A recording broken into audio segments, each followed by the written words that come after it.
Hello everybody. So, I found a new channel. Just kind of stumbled across it not too long ago. Actually just yesterday or yesterday evening. And I wanted, some paranormal stuff to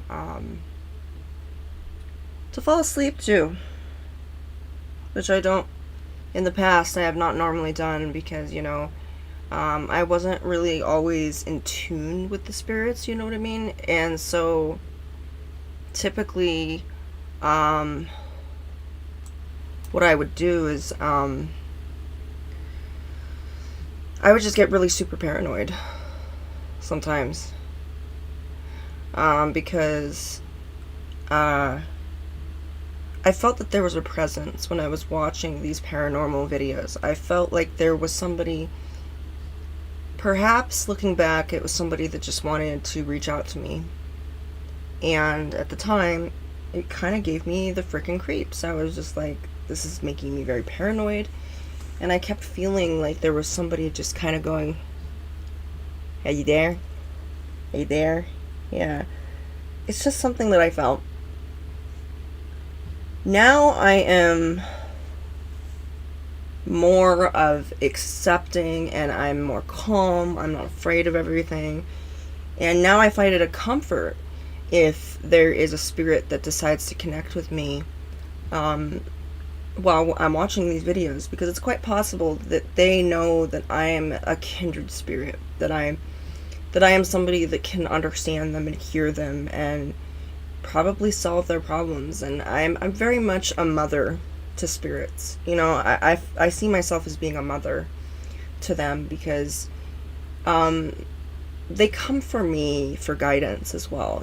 I've had people that I don't even know getting aside spirits, people that will just tell me their life story, and I'll just look at them and say, I don't even know you. And they just get this sense of being grounded and being being safe, but that can be a double-edged sword, because people will tend to rely on you. They will think that they can always come to you, and when it comes to actually being helped by the other person, that sometimes never comes. And that's what we call fair-weathered friends, friends that think of you as, an occasional therapist, a therapist that occasionally will pop in, and I've been a convenience for a lot of people. But with spirits genuinely are thankful. And the people that are getting your help and you offer it freely to them, and they are good, genuine people, they're not going to see you as a convenience. They're going to see you as a blessing and a gift. And I try to be a blessing and a gift to people. And I'm hoping that I'm going to connect with some spirits here. I know I did the other day. There was that guy that was being, I think, stalked around by a banshee. And name's Marjorie, apparently. And she seems quite sweet. She's a little bit flirty. I'm going to tell you, just because someone is a spirit or they're in the astral plane does not mean that they don't have libido or they don't have, a love life. They do. They have love lives. They have wives and husbands and relationships, all just like we do. It's not the end of love as we know it. It's just love in a different plane. So, and the thing is, and if somebody dies, they don't stop loving their family. They don't stop caring about humanity just because they're not part of it anymore. Just because they're in a different dimension. I mean, just like we don't stop loving them. We don't stop loving them because they're gone. We continue to love them because, especially if they were a big part of our lives. So it's really important that we remain sensitive to the spirits, because spirits aren't always demonic just because they portray themselves to be. They are sometimes very misunderstood, and when they are not being heard, when they're not being given what they need, it's frustrating to them. So a lot of people jump to conclusions that it's evil, that it's bad.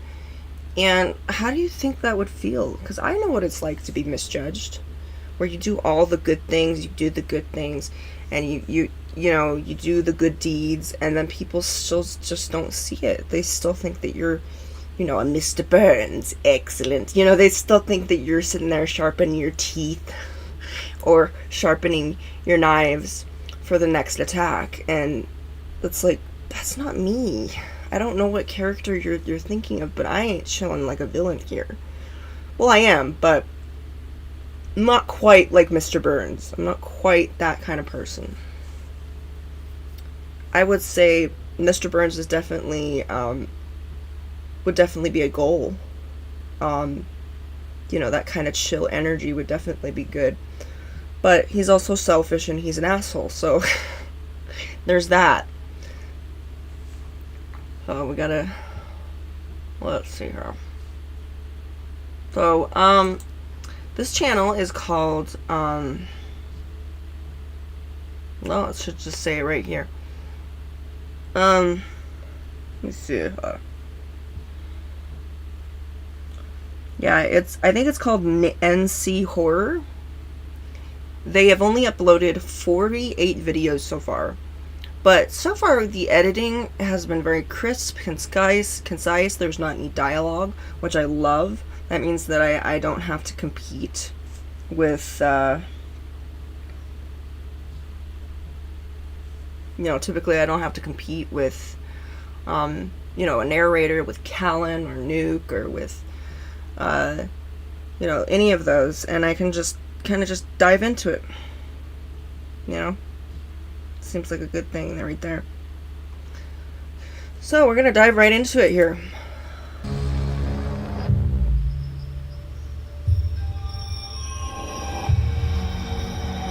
Haunted Place.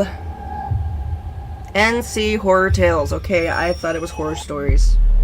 Same difference. A terrifying haunted doll attacks a young boy. Watch the shocking and horrifying moments caught on camera.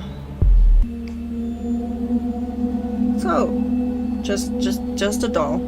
It's just a doll.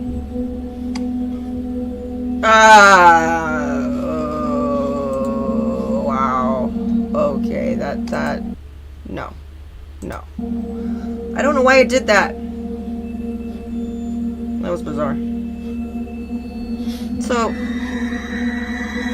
come to me as a boy. Whoa.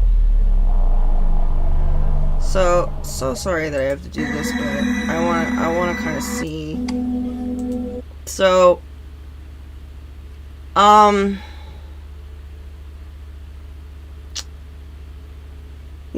I don't do a lot of research, and I know when it comes to these kind of things, you don't want to do like a shit ton of research, sometimes, because it ruins it, and then you find out that everything's fake, and you want to have that possibility of maybe it's a real deal, maybe it's a real thing, maybe it's really there. I don't know if you noticed this, but there is a big ass shadow right there, and I don't think it's the door. I do not think that's the door. Because if you see right here, see my little purple pointer? There is a head right here. There's the doll head. And then there's like this Rasputin robe here. Now, I don't know if this is caused by the door or what, but this is definitely not... it looks like to me is that there's two entities here.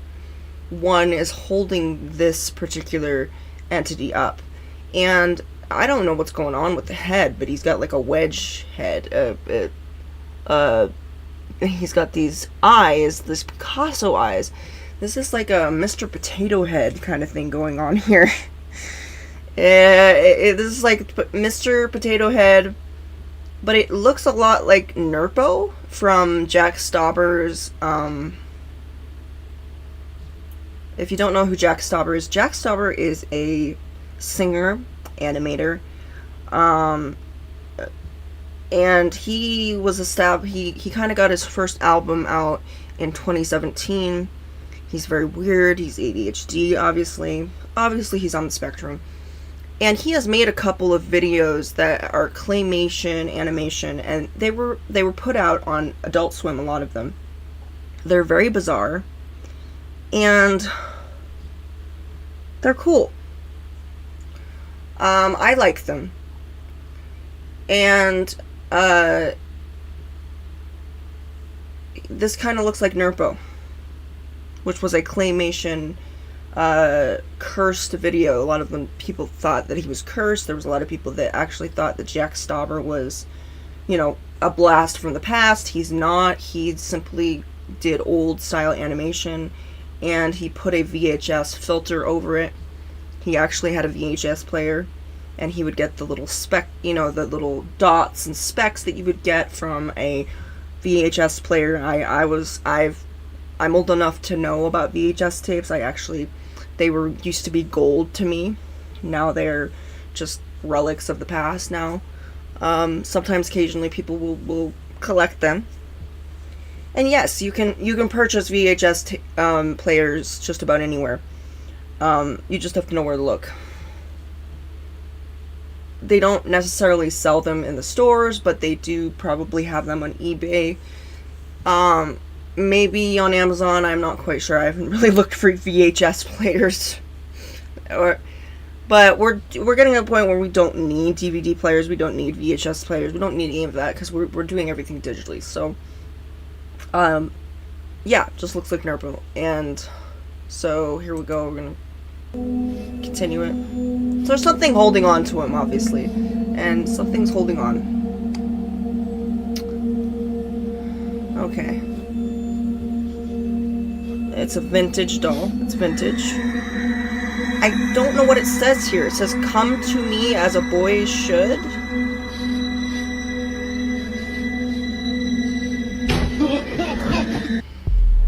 As a night vision camera captured a person asleep suddenly and gradually rises into the air before descending.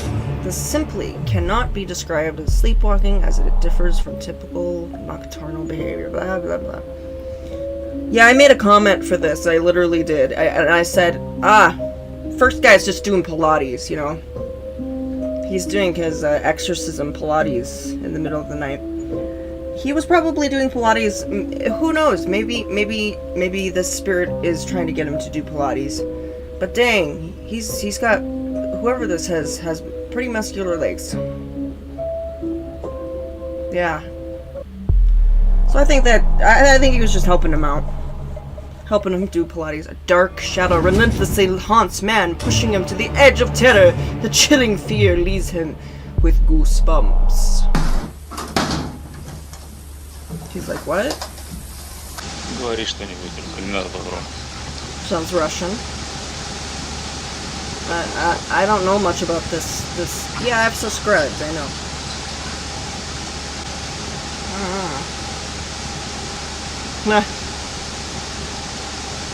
Okay, so... Okay. So, he's at work or in another part of the house? This guy needs some help.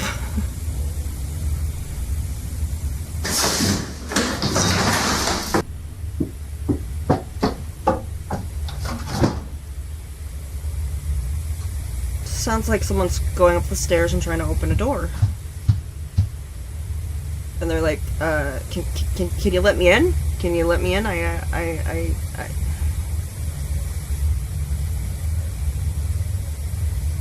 They're being polite. They're actually knocking. They're saying, I'm just being polite. Can you let me in, please? Whoa. Something rushed at him, if you notice. Running late for work, the girl never expected what happened next. A sudden attack by a ghost.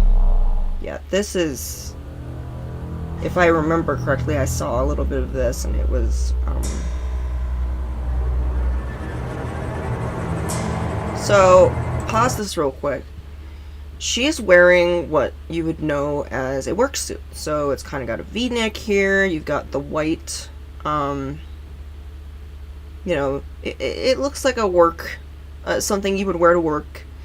And you wanted you wanted something with a low neck, a low neckline, but you didn't want to be really showy. So you would wear, just, a long sleeved shirt underneath it. This is something that I probably did at one point. It does look very uniform and looks very schoolgirlish, but at the same time, it does look like a very classy outfit to wear. I don't know what's on the bottom. I see that she doesn't have. She appears to have a no face, and she appears. Excuse me. She appears to have no legs either. So but it does appear that she is walking, not floating. If you notice her movements, it's like she's. Oh yeah, she does have feet, but I think it's like enshrouded in black or something.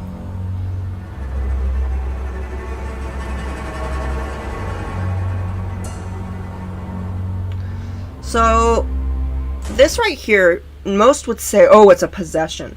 So there's actually something called temporary. It's not full on possession. It's very similar to what people experience when they're doing a Ouija board. It's where the spirit, places their hands within your hands and guides you. Now, obviously, this ghost has figured out that they can temporarily put there's ways of spirits temporarily, kind of going through you and going inside you without being like really intrusive. So it doesn't really count as a possession per se. However, what's disturbing is this is not consensual. It's obvious that she does not have any control of her body. So, but it's not a full-on possession. And the reason I say that is because she's just kind of like a rag doll. It's almost like she's being controlled by a puppet, kind of. And I cannot say that if this was malicious or not, but I have a feeling this was a malicious attack towards this woman. And I don't think that this woman deserved it.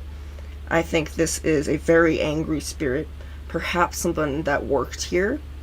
And I'm not going to go as far as saying a demon, because demons aren't the only spirits out there that cause troubles, okay? There's so many different kinds. There's wendigos and shit. There's Slendermans, Babadooks. There's all sorts of things that can cause mischief, but not necessarily harm. And the fact that this ghost is using temporary possession this is temperamental possession. It means that for a brief time, the thing is, they kind of wait. They wait for their moment, okay? A spirit waits for a moment when you're relaxed. And if you notice, she was relaxed. She was, she wasn't worrying about anything. She wasn't looking to the side or looking around. So she was in her element. And so she disappeared, and then she went, like, I am saying that she probably, most likely, got her torso involved. That's why I say it's a partial possession, because she seemed to have, her legs weren't really moving. I mean, she was actually kind of doing this little Zumba step. She was going beep, beep, beep, beep, beep, beep, beep, like she was trying to direct where her body was going, but her upper body wasn't cooperating. So that's why I say that this is a temporary partial possession. I don't think this woman was harmed. I think she just ended up with a few bruises, to be honest, and she will probably wake up and go, what the heck happened? I don't think she went unconscious. I think she probably But as I said, I think she has a few bruises. Um, uh, the thing is, I do think this is just an anger issue. It's not necessarily because this woman was a bitch. It was probably because maybe she was sitting in her seat. I don't know. And it's also frustrating when you're a ghost and, like, let's say that you wake up, you die, and then you wake up in your workplace. That would be really devastating. It was like, yay, I'm in hell now. So, but the reason there are a lot of ghosts in offices is because office places have a lot of drama. And I don't necessarily believe that a ghost... Sometimes ghosts are bound to certain places, but I don't think that's the norm. Because ghosts, demons, angels, whatever, they can go... Let's just spirits of the departed. They can go other places. It's not like Beetlejuice where they can't leave the house or that kind of thing. That would require some real magic to do that, to bind someone to a certain location. I believe in freedom. I believe that spirits can have freedom, and they just need to learn how to use their abilities to do that. So I'm gonna say with this is definitely was malicious, definitely was angry. You could tell by the way that she was standing was like she was very rigid. Her posture was very upright and very rigid, like she was going to start a fight, kind of. But I think this woman was okay. I don't think that any damage was done to her except maybe a few bruises. And, because I don't feel like... I feel that she was probably more psychologically damaged, you know what I mean? Because if something happens to you and you don't have control of your limbs and you're being taken... But then there's also another case where, it kind of looks like somebody grabbed a hold of her waist and kind of went like this and did that. So that is a possibility right there too. Without knowing and without seeing what the spirit was actually doing, since it's not, I'm not going into the beyond, I would say that would rule this out as being, yeah, the spirit temporarily got some, learned how to temporarily control her and use it against her, and I don't think that's okay. I don't think that's okay for any spirit to do. I think there should be consent. I think that's actually kind of rude what the spirit kind of did. I don't think that's okay. But maybe she had her reasons. I don't know. Maybe this woman did deserve it. I don't know. Maybe she was being a bitch. I have no idea. No idea. Okay, so we're gonna go. And then she just walks away. She's just like, that was fun. Didn't really. Captured just 4 days in Hidalgo, Mexico. This shocking footage was recorded in a wildlife camera. Watch the full video to discover what was caught on tape.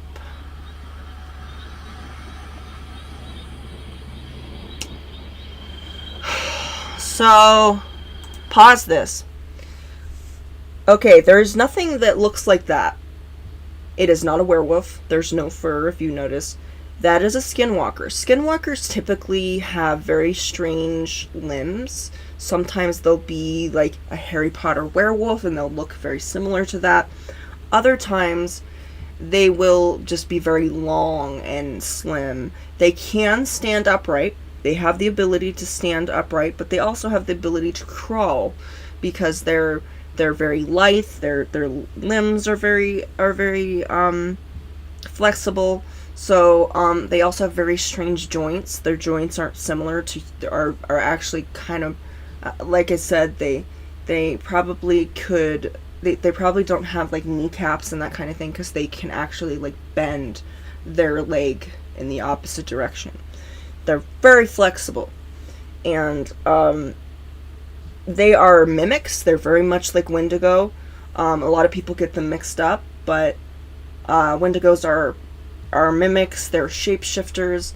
In Native American culture, they are shamans, actually, and they are shamans that have specifically. Now, shamans are good individuals within the Native American community. Within many communities, that's often, doctors in a lot of third world countries don't really give them a lot of help, and they can't afford medical care often. So a shaman or a witch doctor would very much be somebody that would help. And a lot of people think that's a bunch of hullabaloo, but I would say they actually help more than the actual doctors, because I've seen they give them advice, they help with birthing their babies, they give them, herbal supplements. And yeah, herbal supplements can only get you so far. I get it. There's no substitute for actual medical care. But pharmaceuticals, as you know, are poisoning us as a people. And the way our government works is they're giving us pharmaceuticals and are keeping us from the herbal supplements that could actually help us, like marijuana, like all of those other things. And it's just as soon as we try to synthetically duplicate a drug, it seems to always go awry. And it's always, they're always created with good intentions, potentially. I mean, they're made for good intentions, but in the long run, it ends up going awry because people get addicted to it, people overdose on it. You get a good drug, what are you going to do? You can't stop that. It's not their fault that there are addicts out there, okay? It's not their fault that people will overdo things. But it gets to the point where we do need more drugs, and the doctors just keep giving us more and more. And we've tried to keep back from giving people drugs, but it's like, depends who your doctor is. It depends. It all depends on. Yeah. But, yeah, shaman. So, going back to this, skinwalker here. A skinwalker is potentially someone who has ground up the bones of a baby or something else, and consumed it, and they become something very inhuman. They are no longer human at that point. They are literally necromancers. They're shamans that have been turned into dark necromancers, and they have to live in isolation because they have like some sort of bloodlust, I guess. But there's also a double-edged sword. They can transform into any sort of animal, but if they are, it's kind of like that show Animorphs, if you remember.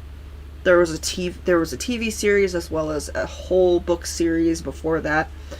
And it's literally where the aliens gave them this ability to transform into any animal, but they can't stay in that form that long, because if they stay there in Animorphs, they stay in that form forever. But in this case, with a skinwalker, they lose their humanity. They become more animalistic. They will go back to their human form, essentially, but they will no longer be a part of humanity anymore. They're no longer human. They are purely impulsive and instinctual at that point. So they are predators in every single story that I've ever heard them. I've heard of actual accounts of people meeting them. They usually are in the woods or in the hills. They're in the wilderness. They're very territorial. They're much like a Sasquatch or a Wendigo. They're impossible to kill. I have heard of cases where actually a woman ran over a skinwalker and heard the bones crunching and the scream of this being, and she turns around and it gone. So obviously they're very regenerative. There's not a way to kill them, which kind of suggests that both Wendigos and skinwalkers aren't just weren't just humans. I think they never were humans. But there is a old story that Native Americans will tell, and they don't tell this story to everybody because it's a very sacred story for them. So I mean no disrespect for this. But there was a time when, and I don't know what time period this was, but it's the natives of Utah that tell the story that there was a great war between the whites and the natives at the time. And when they did that, they opened up a portal and summoned these otherworldly beings, demons, I guess, to help them and aid them in the war, in this battle.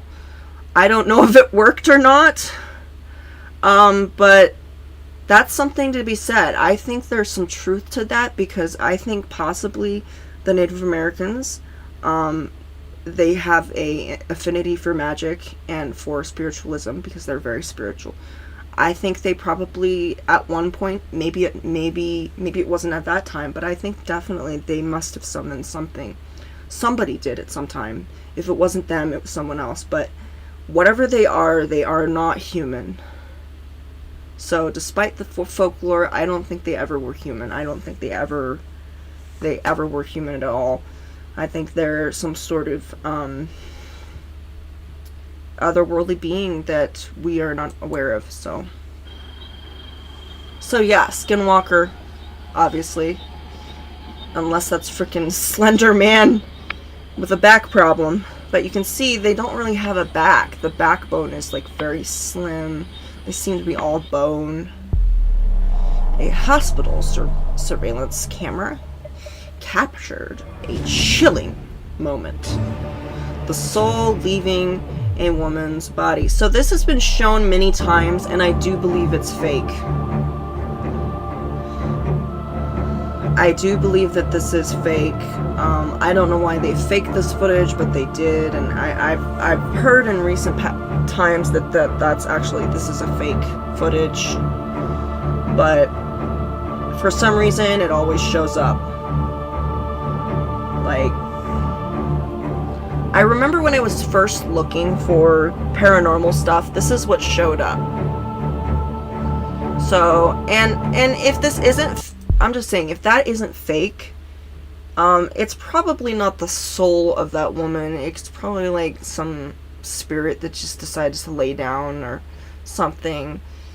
Maybe the spirit was inviting us. I think many spirits enter us. We just don't know that they do. And there's a way for spirits to enter us without harming us.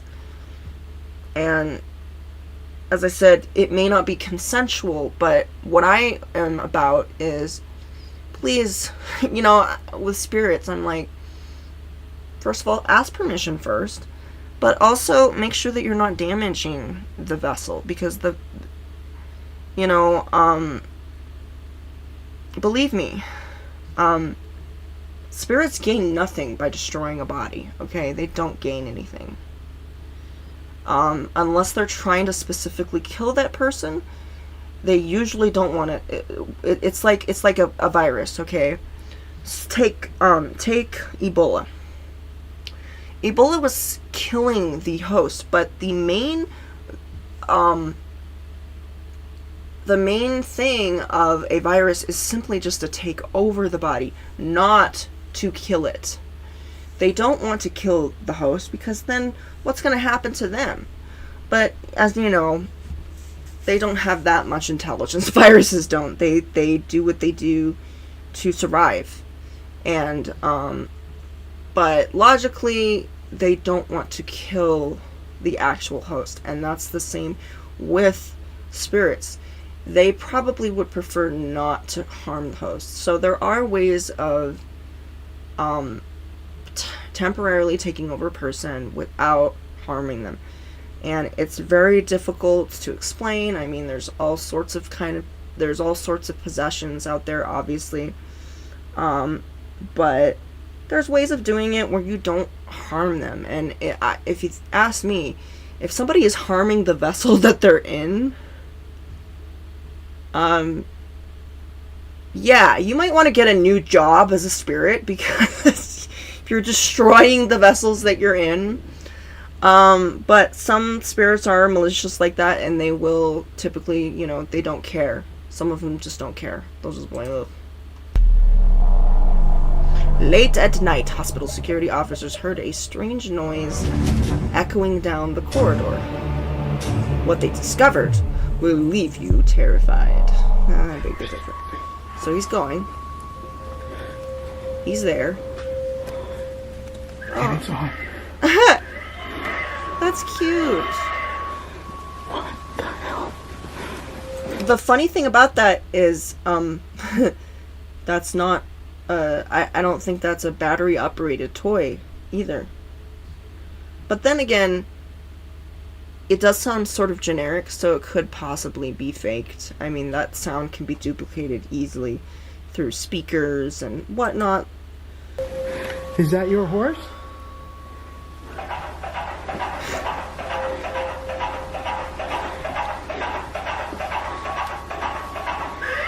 Do you like playing with the horse?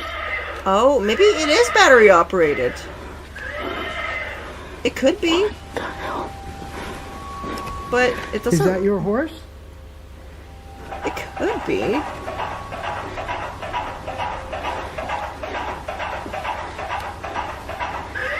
Do you like playing with the horse? I feel like this is like a child spirit. Oh, so look at it. It's kind of bulky. But I'm pretty sure, if I'm correct, you actually have to press. There's usually like a button on the ear or on the back of the head that you have to press. So that is battery operated, by the way. But the fact that it's going off and rocking by itself, yeah, that's not part of it. That's unusual. So someone really knows how to interact with the physical world really well, to the point where they can actually use their opposable thumbs to activate that. So yeah, that's probably battery operated. It could be. So there's the black-eyed children. Black-eyed children are little shits. Okay, I'm just gonna be their little shits. So sometimes they are the children of Las de Muerte, the goddess of the dead in Mexico. She's actually a very benevolent figure within witchcraft and within a lot of communities. She is a protector of children, and it is said that she helps children that have died, and she helps them cross over. And this is a theory of mine. I think that those children become black-eyed children. They become, but they're still very much children. They haven't really grown up yet, and they don't have a filter. They don't realize, this could really fuck somebody up. This could give them PTSD, because if they're like 5 years old and they died when they were 5 years old, they're gonna do shit like this. So black-eyed children aren't as ominous as you think they are. There are actual jewelry as well as objects that you can get on Etsy that have them attached to it. I like that with an Etsy and with eBay, they actually willingly they ask the spirit before. They don't just like say you're being bound to this. I've had spirits specifically look at objects and say, yes, I would like to be magically bound to this. Now, when they're magically bound to it, they're not bound to it in a way where they have to stay there. It's not like a genie. It's more of, I choose this object as my own. It's my object. It has my energy on it. As long as you have it, I can protect you, kind of thing. And they can leave that object at any time. They're not bound to it in a way, but they are magically fused with it. So, and a lot of times with haunted vessels, any kind of haunted vessel, is they are usually they willingly inhabit that object, and they can leave it any time. The ones that are bound to an object, that's complicated magic. That would require somebody that is a very strong warlock or witch. That would mean they would have to know how to bind them to it. and that means that it was such a bad spirit that it actually had to be bound to an object, and that's not something you want in your home. Believe me, that's not something, because they will want to get out of it and they will do whatever they can, and although they can't specifically like leave the object or go, so sometimes when they are bound to an object, they can leave the object, like they can leave the doll, but it's usually they kind of have a tether. So that means they can move a little bit, maybe depending on what magic was put on them and what the limitations were, they can walk around possibly, but they cannot, there's like a certain radius in which they can roam, and then they have to come back. Maybe there's a time limit. I don't know. But the ones that are actually, that's what a lot of people think when they say, oh, we've got haunted dolls. This is, well, they're there's a reason they're bound. No, they're not usually bound to the doll. They're not bound to it. That's not the norm. It's the same thing with the Dybbuk box. They were bound to it for a reason. They were put in there so they didn't wreak havoc anyplace else. Now, the problem with that is I think you should just banish them to a different realm. Banish them to a different... Because that's what I do if the spirit is, if I, you can do that. You can just say, I don't want to banish a spirit to a different realm. I don't want to do that. Because once they go to a different realm, they can't come to this one. They can't go to a realm that can interact with our physical realm. So that's something that's extreme for me. But yeah, I don't want them. I think it's just kind of stupid binding them to an object, because it's just like anybody could come across this object, accidentally break it, not know that it has an evil entity inside, and then they look into it and then it's just like, whoops, I let the devil out. So I don't think that's a good idea. I don't think that's a good idea to bind anything to an object. I think if you can reason with them to leave, that would be great. But the best thing to do is not to exercise, not the whole holy water and the incantations and stuff. His best thing is to say, okay, you need to leave, you need to go, because binding it to an object just means that's going to be something that someone's going to find later. They're not going to know anything about it, and it's just like Pandora's box, Someone is going to want to open it. Someone is going to want to play with it. Someone is going to want to, it's going to damage it somehow so that the spirit gets out. And someone might even go as far as doing a ritual to get them out of there. So, not really a smart move if you're going to try to figure out, because literally what you're doing, let's just say this. It's like, what would be a punishment to you if you had a child and you had to punish them for some reason? You would punish them, you'd give them a time out, right? Preferably in a place that they don't want to be, okay? So, no kid wants to be in timeout. That's just. But when you're putting a spirit in a object, that is very, first of all, it just pisses them off. So it makes them, they're very resistant. They don't want to go in there. You didn't ask them. You're just telling them, you're commanding them to go into an object. They're going to say no. So there's a lot of that danger that you may not be able to put the spirit in there correctly.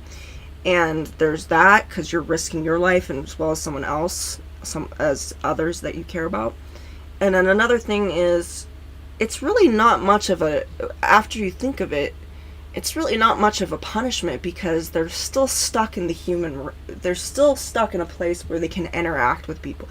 And I've seen this where there are objects that are haunted because they were placed in there by some sort of magical ritual, and they were placed there, and they can still interact with the people that are around them.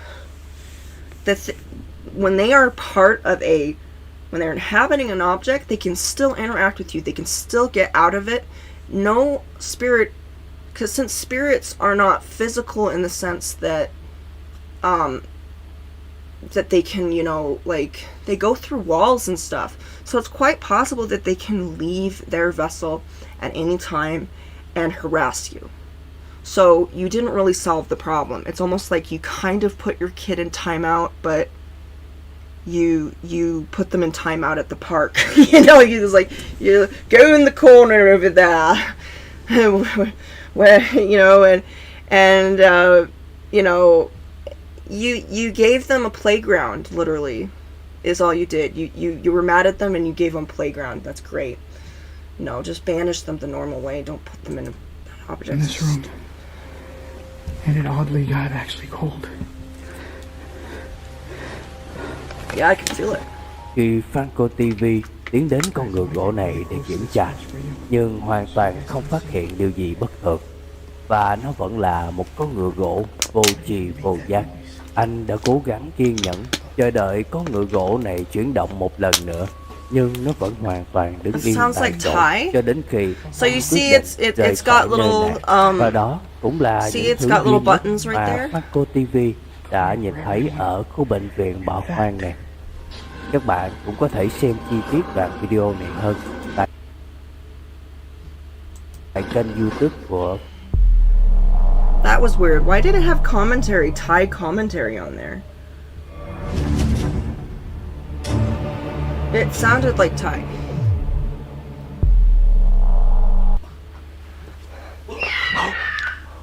Banshee? Gargoyle? Oh my god. Oh my god. Fuck. I gotta go. Yeah, I would go too. Do not stay there. I gotta fucking move. Do not stay there. Do not. We don't want you to do that. You came across Gollum's cave. You get out. Get out of there. Shit. Shit. Fuck. Fucking flashlight.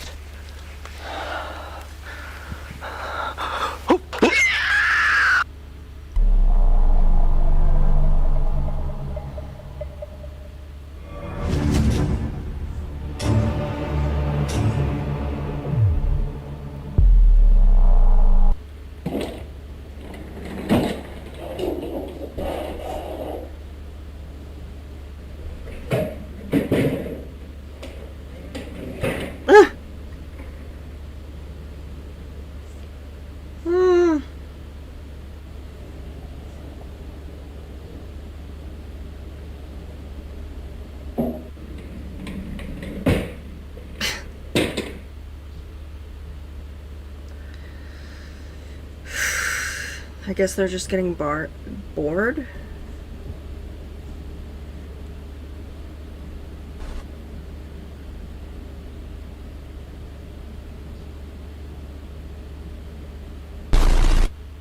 Whoa.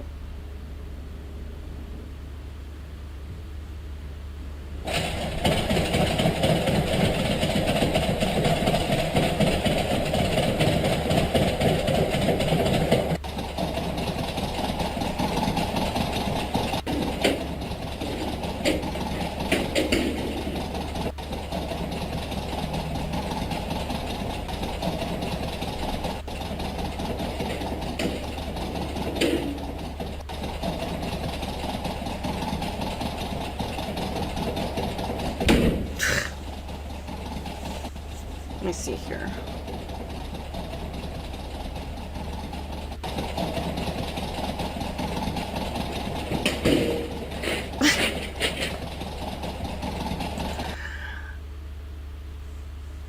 I think that this is somebody's a little bored. Somebody's bored. Somebody is bored. And if you notice, it's not really aggressive. It's vigorous. It's vigorous, but not in the sense that Like, I don't feel like this is malicious. I feel this is like mischievous. It is like, gosh, I fucking hate work. Oh gosh, I remember this place. It was horrible. Well, I'm gonna tell you what I think about your paperwork. You know, it's more frustration than it is anger.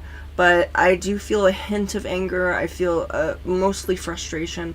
But I also feel that there's a release. You know, that this is almost like ghost therapy for them. It's like they're doing this to literally just release some energy. I think that this is a very positive thing. You know, it's kind of like this is their therapy. This is ghost therapy. They're just doing this because they need to. They need to release some energy, and they have to release energy just like we do. It's like they need to put an outlet. They're not harming anything. They're not hurting anything. They're not breaking anything.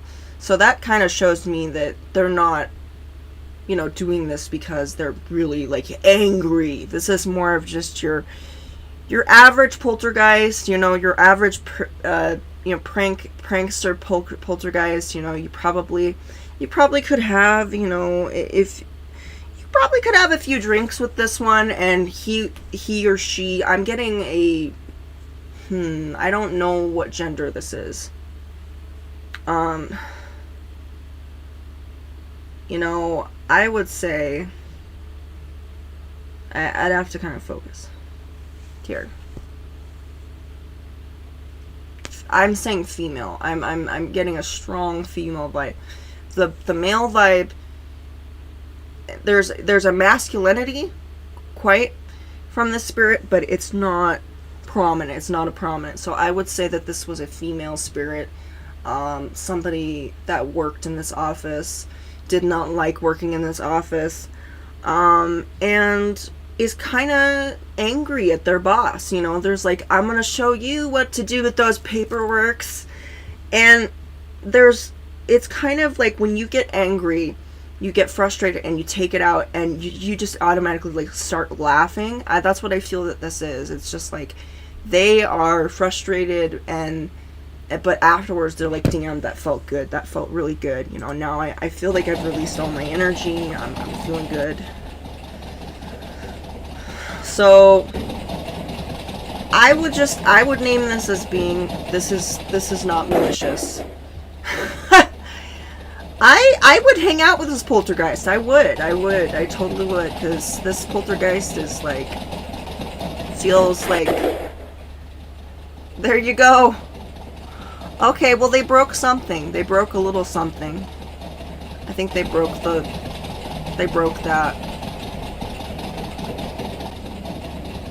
I'm not quite sure. I think that was part of the light.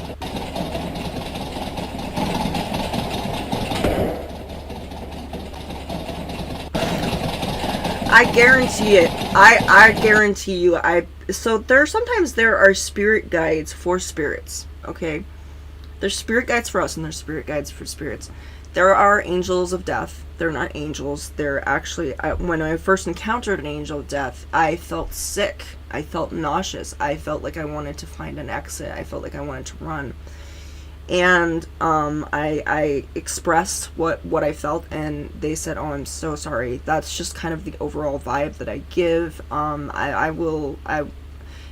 immediately that nausea left me, and I was fine, and I did not feel like I was in a panic anymore. So really, if you're gonna, believe it or not, spirits really like honesty. So it doesn't matter if demon or whatever, because if you're gonna bullshit them, they're just gonna, let's say you're in a situation where you're being stalked by a demonic entity, and they're like, I can feel your fear, you know, I know you're scared, I know it. I would just legit say, you know what, yeah, you're freaking terrifying, you scare me, you really do, you scare me, and I don't like the feeling that you're giving me. I don't like that. That does not mean that they're going to stop what they're doing, but they may have me be a little bit more perceptive if you just tell them the truth rather than being like, I'm not afraid of nobody. I'm not afraid nobody. But I think that somebody told them, hey, is there something that you need to do before you move on? Is there something that you need to do? Is there something that you've wanted to always do in your life? And they're like, yeah, I want to frickin' trash my office. I hated that office, and I just want to do that. And they're like, you know what? Go for it. Just go there, get, blow off some steam. So I think they're trying to blow off some steam, but I feel that there's a relief. This woman is getting relief. This poltergeist is giving relief. I do feel that she was human at one point, and kind of stuck around a little bit. Wasn't sure what she was going to do next, because I believe spirits have the ability to say, okay, do I want to potentially be in a realm which I can interact with the physical realm, or do I want to be in a dimension where I can just be my own boss? Which there are. I asked someone, how many realms are there in the spiritual plane? How many are in the astral plane? They said infinite. So they can make their own multiverses, very similar to what you would see in What Dreams May Come with Robin Williams and Cuba Gooding Jr. So they can decide what they want to do, but sometimes it's a matter of knowing that they have the power to do that. And that's when I wish I could help spirits with that. I don't necessarily, what I do, if I say, okay, obviously you've decided to remain accessible to the physical human world. Respect that. I do not expect, everybody is like, oh, they gotta move on. They don't have to fucking move on, okay? There's no rule in there's no rules that say that they have to. They can stay here as long as they like. They're independent sentient beings. So if they want to stay here, they can stay here. So I'm like, I'm gonna help you come to terms with, yeah, you're not alive anymore. And of course, most spirits that I've contacted, usually celebrities and such, they have this calmness about them. They're not freaking out about it. Usually they're like, oh, did that happen? And like, what happened there? What went on? What's going on? And they usually they want to specifically, know. They sometimes they will ask how they died. They will ask certain questions, but they're very calm about it. They're not like, oh my gosh. They're not having a panic attack, because people, yes, there are deaths that are very traumatic. I have a couple of the haunted vessels that had very traumatic deaths. Their deaths were so traumatic that they actually had to hold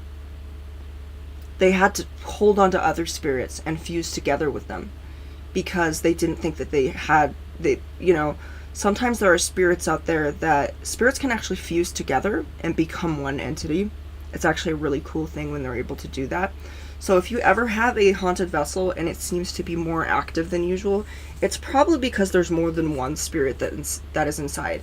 And usually it comprises of a human spirit and a spirit that has never been human.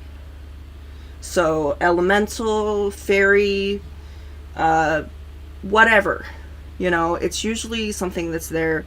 And so just keep in mind that that's what's going on. It's a little too much for the last person. It's probably because it's not just one. It's probably 2 or 3. And 3 seems to be the magic number. I have this app that is triggered by anomalies, and it shows like static photos of what's there, and it can be really chilling.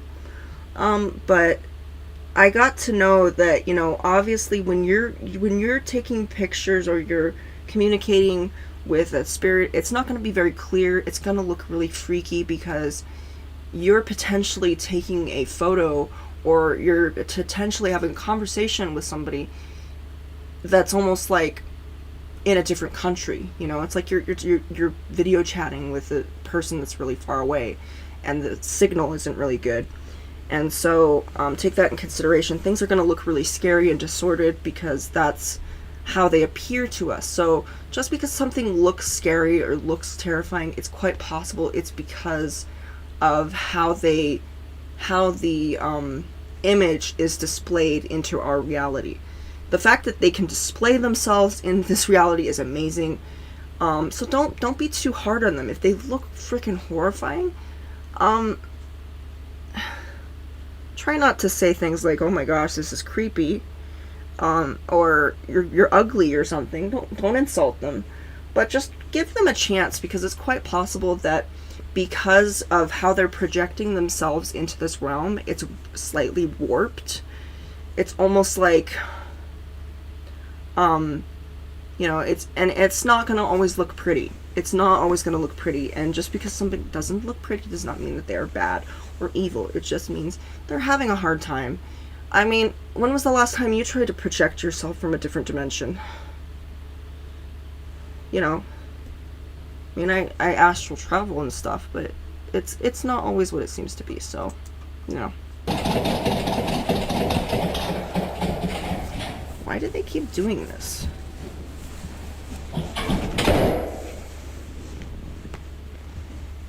I don't know what they did there, but they broke something. They broke something. I don't know what it was.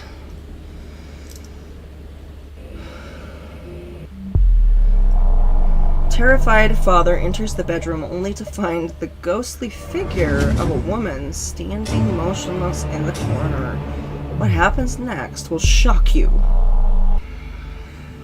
Okay, so you got clothes on the floor.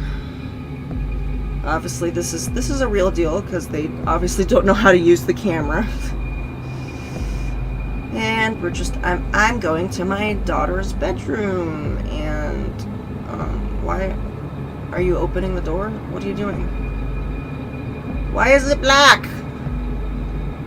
Oh, you're turning on the light.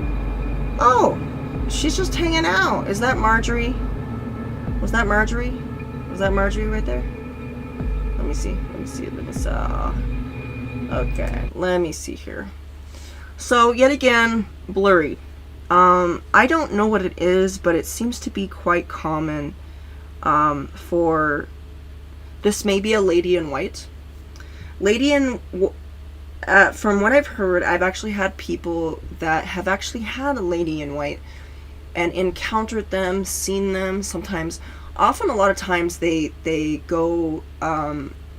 they roam around certain properties. So if you have a really large property, specifically, like a lot of times I hear them from England. England's very haunted. Lots of history there, so very, very haunted place, in some areas. And it's very much embraced in England as well. They do have a great paranormal community, as well as a great witchcraft.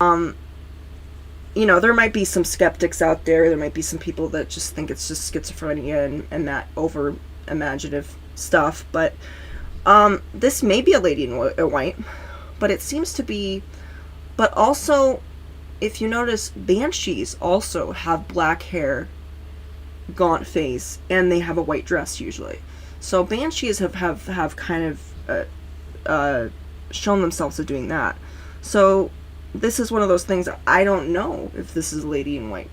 She seems to be, but as I've said, from the people that have said that they have seen the ladies in white, they're not malevolent. They will give off a very weird vibe.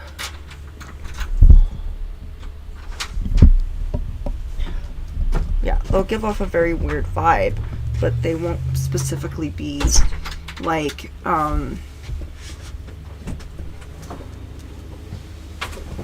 yeah, they don't do things to specifically hurt anybody. I've never heard of a lady in white actually hurting anyone or harming them.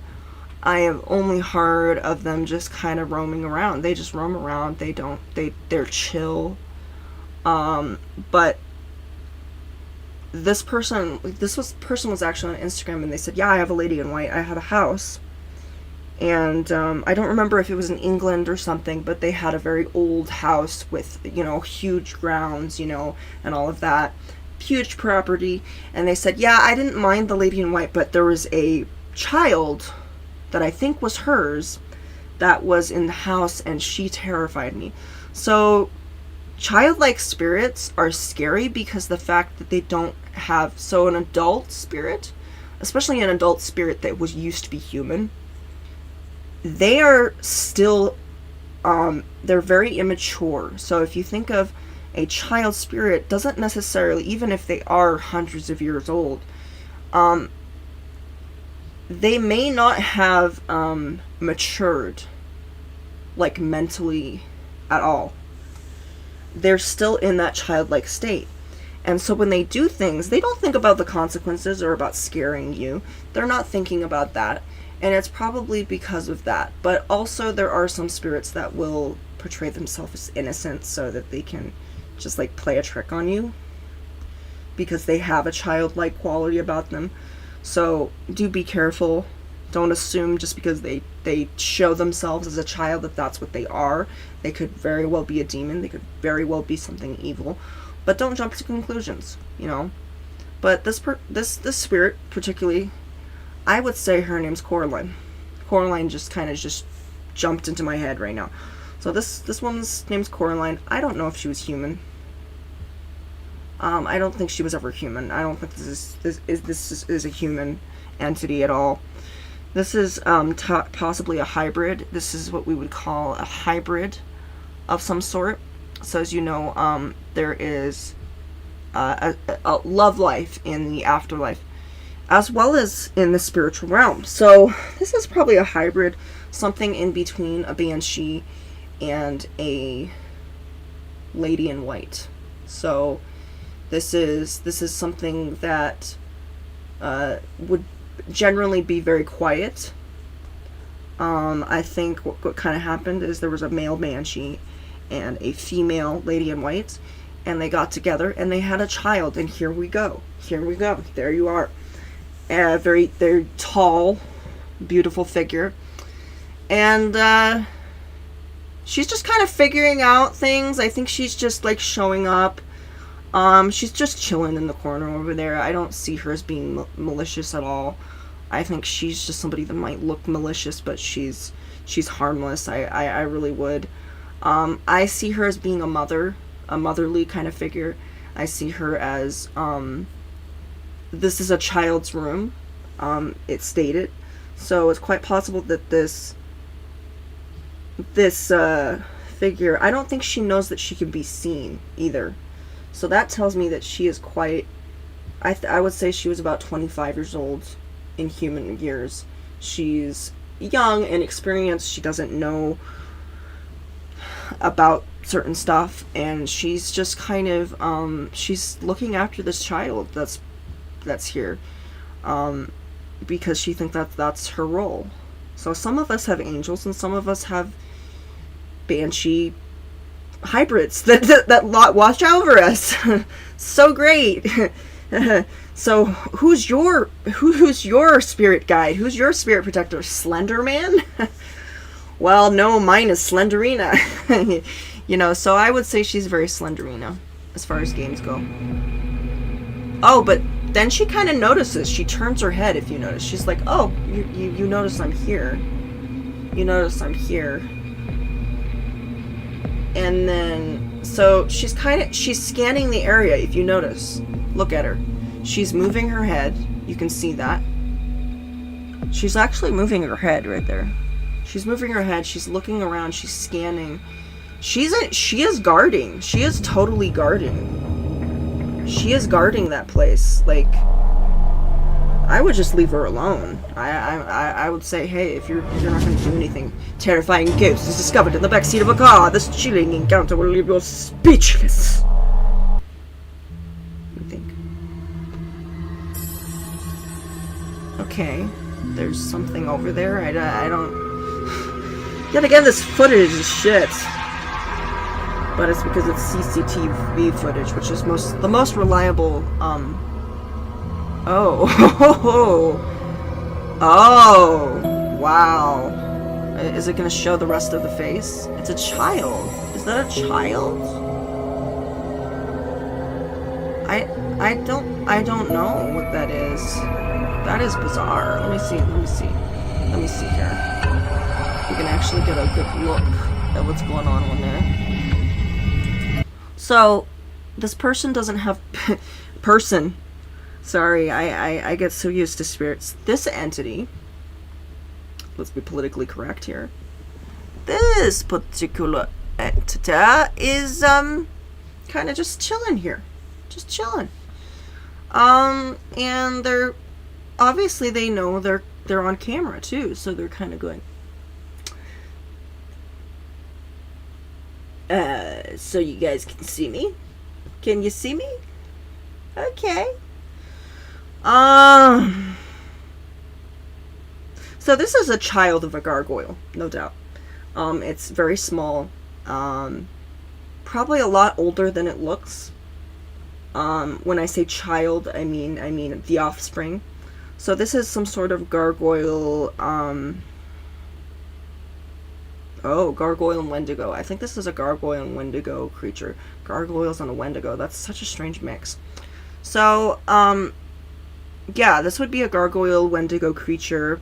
I'm not going to say creature, sorry, that's so rude.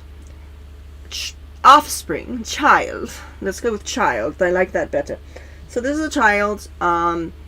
It's honestly very curious of what's going on in this plane, and it's kind of going over and going, well, over here. So overall, it looks like a sort of golem-like creature. I don't see it. It's not doing anything that's other than being really creepy. It doesn't seem to be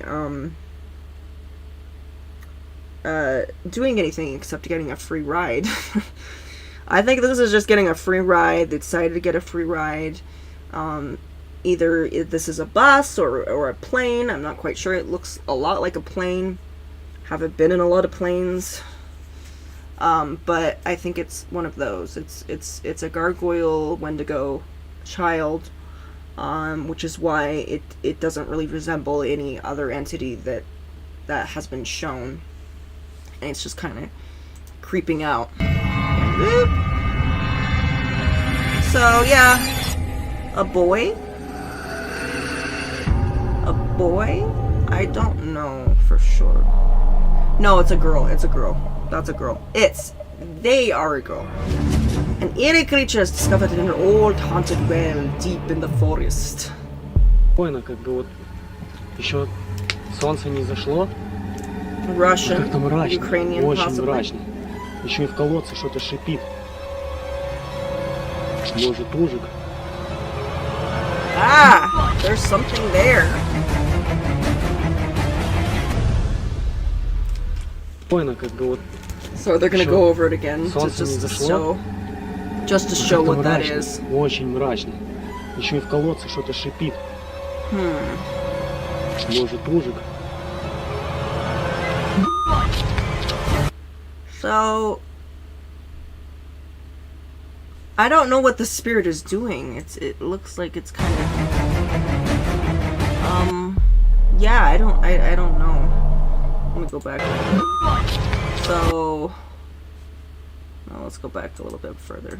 So Солнце he не goes over зашло. there, he sees it. Как-то мрачно, There's очень something there, мрачно. and Еще и в he колодце realizes что-то he шипит. gets a little closer, Может, ужик. and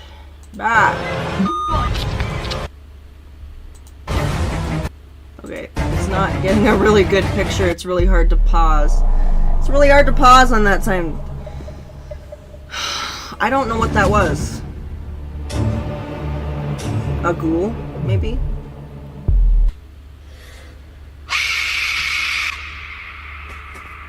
Really great idea. Yeah, you're such a great urban explorer. What the hell? What the fuck?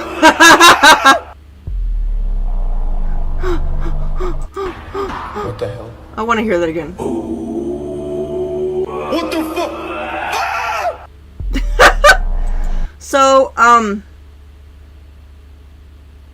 So, hearing that, that sounds very much like a type of throat singing, if I'm not mistaken. Hauga. You know, that is a very, so that requires you to hit a bass note that is, it's almost not a note, it's a resonance, and it's a very rare thing. Not a lot of people do the throat singing. And we're not talking about the throat singing with the Native Alaskans that they do that, where they you know, go ha ho ha. We don't, not that one. We're talking about throat singing to where it sounds like a didgeridoo. A didgeridoo is one of the most ancient musical instruments out there. It's a huge like horn, and it's huge, and you use your voice to and so this is the equivalent of that. And it's practiced still, but very few vocalists do it. There are females that do this. There are males that do this. So this is something that can be duplicated with a human voice. It's not something that's that common. But whatever this is very skilled vocally. And I would say, I don't know. I don't think that's a demon or in a dark entity. I think it's just somebody that is playing a prank on this guy. Because look at this guy. You see the guy. Let's go back a little bit. It's hilarious. Let's see the guy.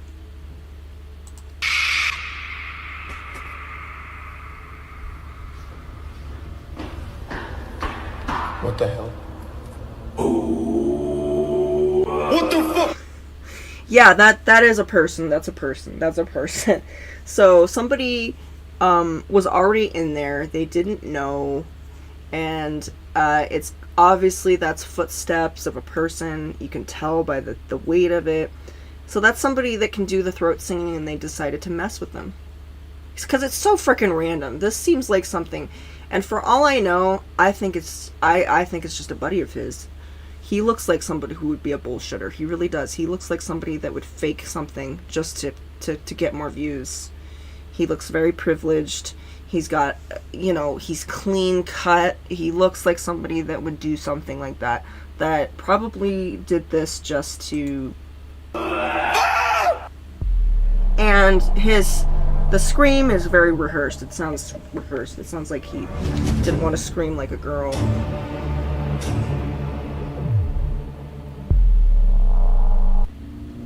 Okay, so we're driving. Why are they driving in a snowstorm? You know, I don't... Why are they doing that? Why?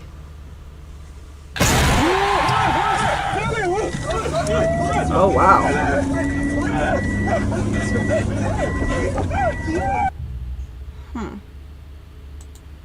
So overall, that was pretty cool. We have Mind Junkie, we have, let's see what else we've got here. I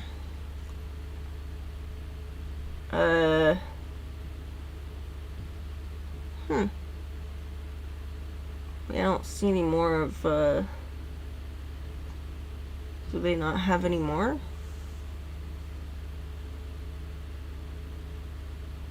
From that person? Okay, we'll just look up, we'll look at their site here. So they have 48 videos. They have 697 subscribers. So they're coming up in the world. That's getting pretty good. I hope that they get 1,000 followers. I hope they do. I really do. I hope they do. So we're gonna check out some of their other content. We're gonna check this one out. See what's going on, and here we go. Hora!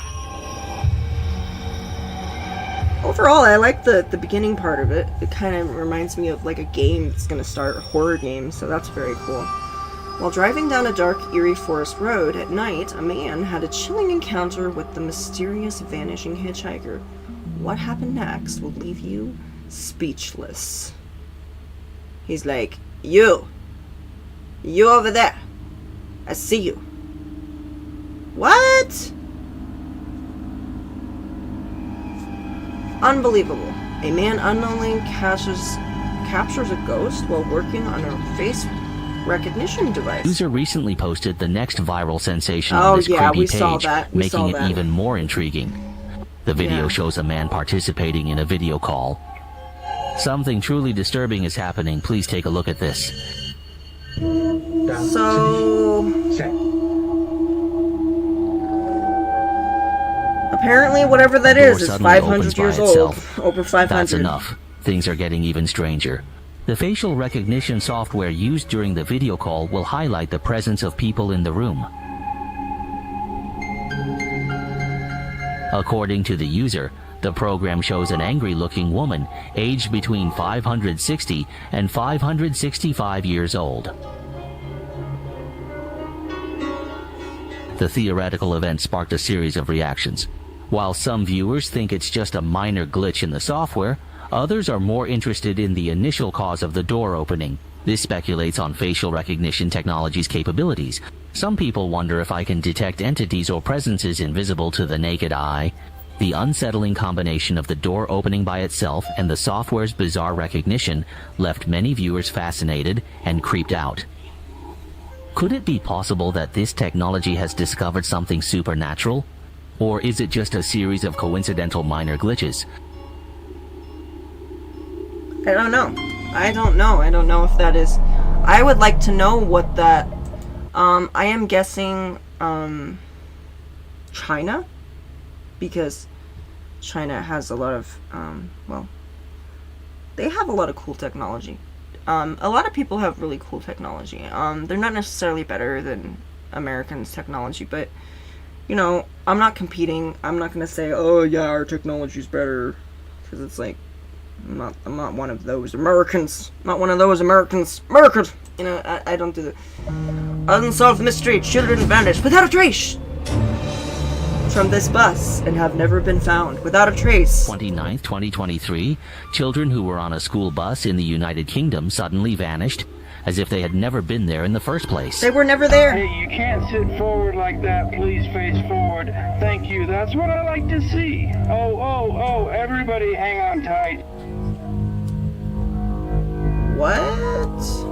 Oh, is everybody okay?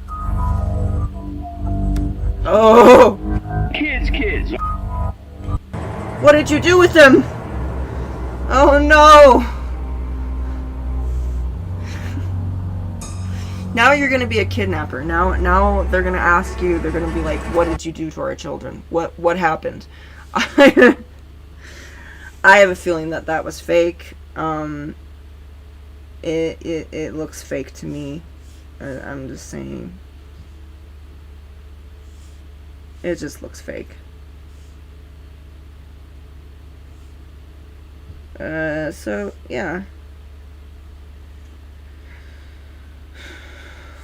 So I'm gonna see here if there is like a facial recognition app, because what if it could, you know, what if it could like literally like recognize your face,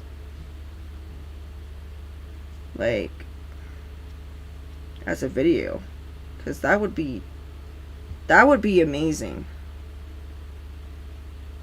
if it could like. If it could do that. But as far as apps go, there's not really much. Okay, there's something that looks like it's there. It's almost like it's there, but it's not there. She's like, do the wave. Wave away. Woo. She's like, ta-ta, ta-ta, ta-ta. She's like, she's just dancing. She's dancing.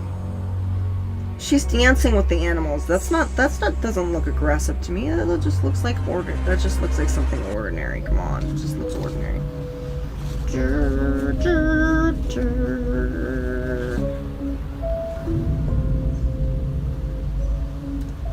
Is it just me, or do all cemeteries just look exactly the same? They all look the same. You know what I mean? They just all look the same.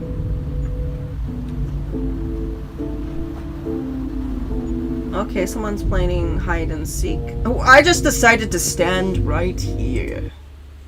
She's just like, you know what? I wanted to stand right on the top spire to see the layout of the land.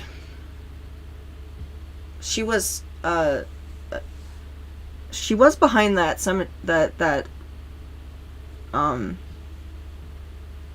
she was behind that headstone, and then she went up there. So it's weird. But she just decided to scramble all the way up there. And she's up there. You can clearly see. Woo! She just decided to go down. She's like, I've had enough of that. I'm tired of this. Enough of this. I'm tired of this. Oh, what's that? What happened?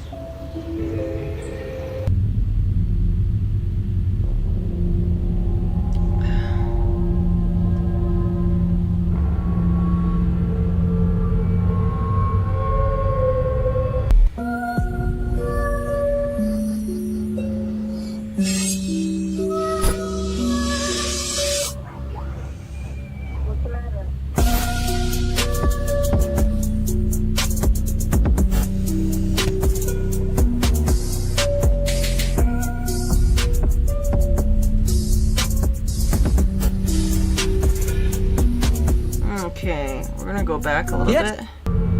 Go back. Terrifying footage. Woman is mysteriously possessed by a demon. How do you know she's possessed by a demon? You know? How do you know? Oh, okay.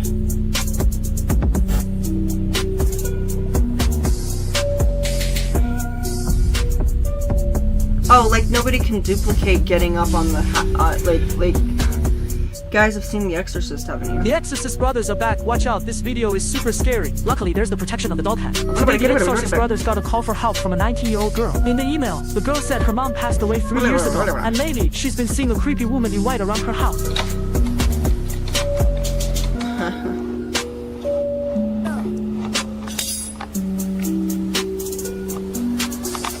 She's like, I'm sorry. The Exorcist brothers quickly headed to the girl's house where they encountered a woman who looked very old. The brothers were puzzled, but they immediately sat down to gather more info. That's a woman? After questioning her, they found the woman very strange, like she wasn't the one who sent the email. Never mind. Then, things got even scarier when the woman suddenly brought out a story with a terrifying doll inside. Oh no. Seeing this, the brothers stopped Okay, The Exorcist brothers. That's gonna be the next thing that I'm probably gonna look. I'm gonna look for. I'm gonna look for it. If I find it, I'm gonna look for it. I'm gonna find it. asking questions and started setting up cameras around the room. But when they entered the woman's room, they came across a horrifying scene. Okay.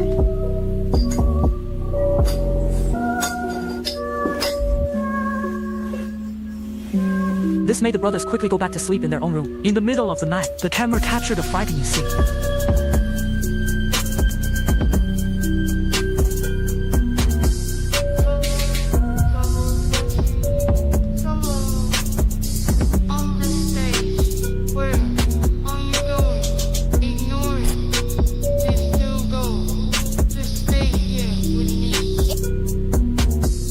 It's still going. There's Satan with me. That's what it sounds like.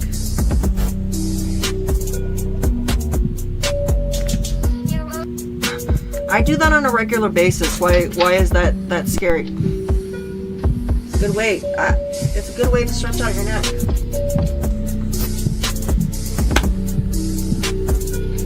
Woken up by the noise, the brother with curly hair got up to check it out and found the real girl who sent the email tied up in the basement. What?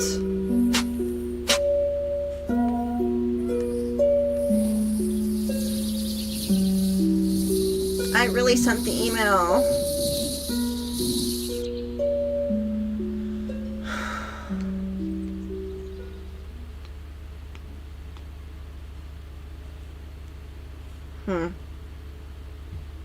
Yeah. You think I don't know. I think that's one of those okay. The Exorcist brothers.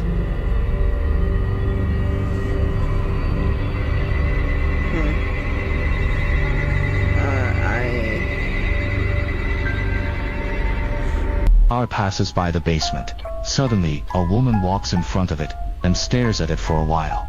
Then, she suddenly vanishes. At that moment, the driver exits the car to look around, looking confused, as if something escaped from him. It's really puzzling. Where do you think the woman went?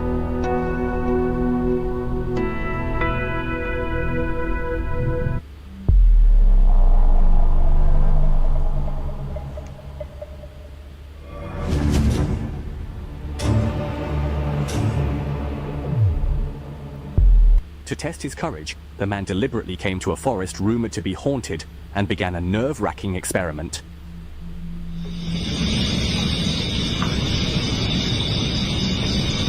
For the permission, sir. For the same amount of Okay, time, how are you going to save... I'm just gonna say, there's no such thing as the Exorcist Brothers. That is obviously an AI voice, obviously, because it's moving way too fast for a freaking human. And, so, and another thing is, that is probably,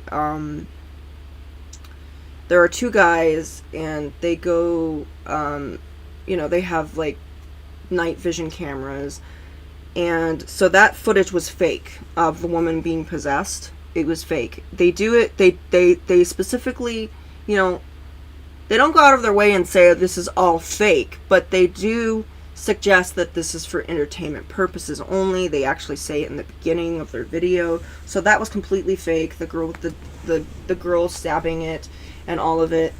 They're a good bunch of they're entertainers, and they're not trying to discredit like, you know, they're not pretending to be exorcists or that kind of thing. But what they are doing is they're putting on a performance. They're performers. They're YouTube entertainers. That's what that's from. It's very chilling, and they have a really cool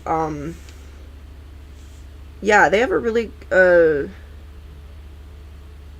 cool channel, if I remember correctly. Yeah,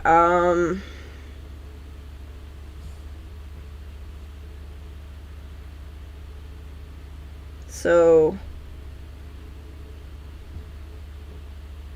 if I'm not mistaken, I can't remember what they were and who, what their names were, but it was a very,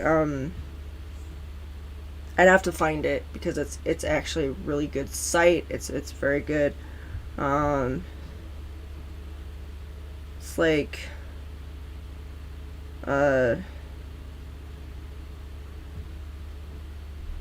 my son.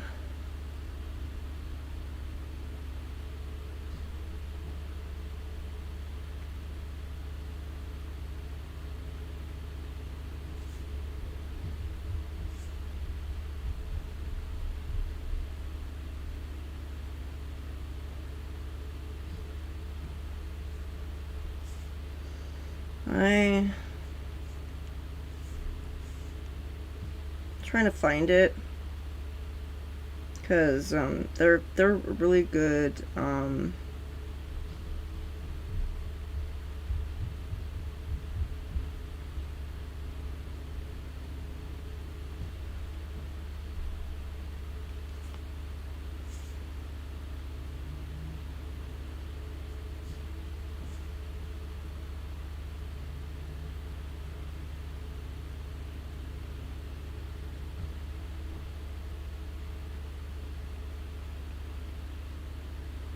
Yeah, it's not even showing it.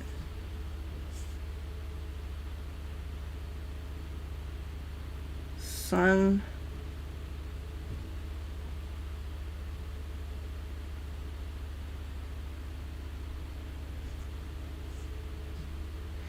Yeah, here we go. So Life of Luxury is what that's from. Life of Luxury are two guys that pretend that they're paranormal investigators. They pretend it, and it actually says it's for entertainment purposes only. That like this isn't professional. They say it right away just to let you know that they're not like trying to get you to think that that's what they do.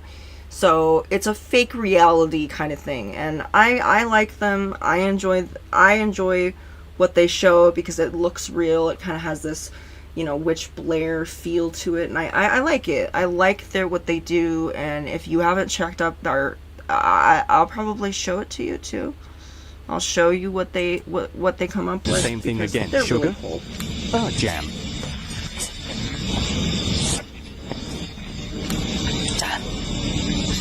But yeah, those two guys are Life of Luxury. And the woman stabbing them is an actress. What's your That's an name? actor that they've hired. They hire actresses and actors. A ghost and floated past the man from behind, but he didn't notice. It is said that supernatural events often occur in this forest, and for safety, the villagers have sealed the entrance with wood. Though no one has seen the female ghost, those who dare to walk in are commendable for their bravery. I don't like this fake AI voice that you have going. It's not even an AI, it's just unsettling creation. A sculptor places a baby vampire doll in a graveyard where it eerily smiles and follows the cameraman with its intense The doll in front of you with a creepy smile, no matter from which angle you look at it, the doll's eyes are always staring at you. From certain angles, the doll even gives off an inexplicable horror movie vibe. Although this effect can be achieved through the principle of lenses, making the doll's eyes seem to always follow you. Yes. The eerie part is that this doll, with two sharp fangs, is placed in a cemetery. Behind him, there is a baby bottle filled with red liquid. The doll itself is made to look extremely So this is actually an effect. I actually know how they do this. So if you've been to a wax museum, go do it. No, I'm just no, don't. Actually, I would recommend not doing it. You know, but like I would kind of recommend not doing it. So in case you don't know, the lenses that they put in these, you know, the lenses that they put in certain wax figures as well as dolls, they're very lifelike. I've seen people pull them out of drawers, and the way that they create them is the way that that when they hit the light, they seem to follow you. And it's so when you're in a wax museum and you go by and you kind of go like that. But if you were to, so first of all, what he's doing the whole panoramic thing. If you were to do that and just be like this and just go like this, you would see that it is just the light. It is how the light hits the eye, and it has this, and the fact that they're 3D eyes as well, and not just, you know, they're made out of like a synthetic, sometimes they're made out of plastic, and sometimes they're made out of glass. Typically glass wouldn't be used because that's very fragile, so it's made out of something that's a little thicker than that. And it has a lifelike quality. They try to be as realistic as they can when it comes to wax figures, because they don't want to just say, oh, that when you're going by that, oh, that's just, you know, that's fake. But it very much traps light as a normal eye does. So when you do that, when you go like this from side to side, like this, and I've done that. I've gone to a wax museum, and I thought I saw something move. I thought I saw like the eyes move, and so I kind of did this little step. I kind of did beep, you know, put my foot in front, and then went like this. Kind of did a little rock, just to kind of see what was going on, and I looked, and I was like, that's amazing. You know, I was like, that is so spooky. But this is an effect that's well known in this is a very well done doll. It looks real. It's very lifelike. I don't know if that's made out of nylon or some sort of synthetic rubber, but it's amazing. It's probably silicone or something. Silicone is usually used for the lifelike baby dolls because it has when you have skin for instance, it kind of has, you know, there's a give to it. It's soft, but then it kind of, it pops, you know, you might push it down, but it's going to pop back up. Silicone has that. And for us, it's about the safe, it's safe, it's non-toxic. And so if it gets in your eyes or your ears or your nose or any other orifice in your body, it's not going to harm you. They actually doctor it so that if it is consumed at any time, that it's not going to kill you, you know, and it has the texture of human skin. So it's used for a lot of things, including in the medical field. And so this is just an optical illusion, really. This is an obstacle. It's an obstacle illusion. Realistic. It's obstacle. If you were to encounter this in the evening or at See, night, it's obviously it would scare not you half to moving. death. It just looks like it. But it is it makes you feel very uncomfortable. A girl is brutally attacked by a terrifying woman possessed by a demon. You won't believe what's happened next. What happens surveillance next? camera. At midnight, an evil woman suddenly barges into the room, constant roaring, frantically shaking her head. Her face is twisted, making her look quite terrifying. She staggers as she walks and even lets her hair down. Then she suddenly disappears. The sleeping homeowner is startled awake, sensing something is wrong. Just as she gets out of bed to check, a horrifying scene unfolds. What do you think is under the bed? Leave your thoughts in the comments.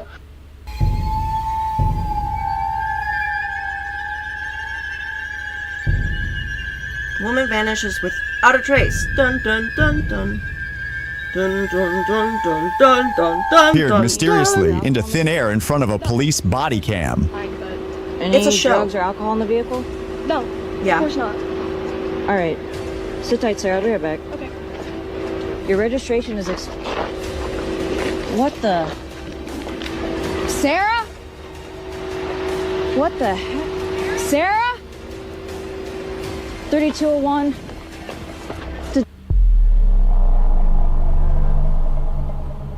That could be fake. That could be anything. I really don't. There's not enough information about that.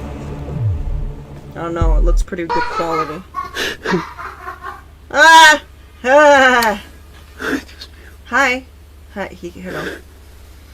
As I said, spirits, human spirit. Okay, child spirits are little shits. They just are.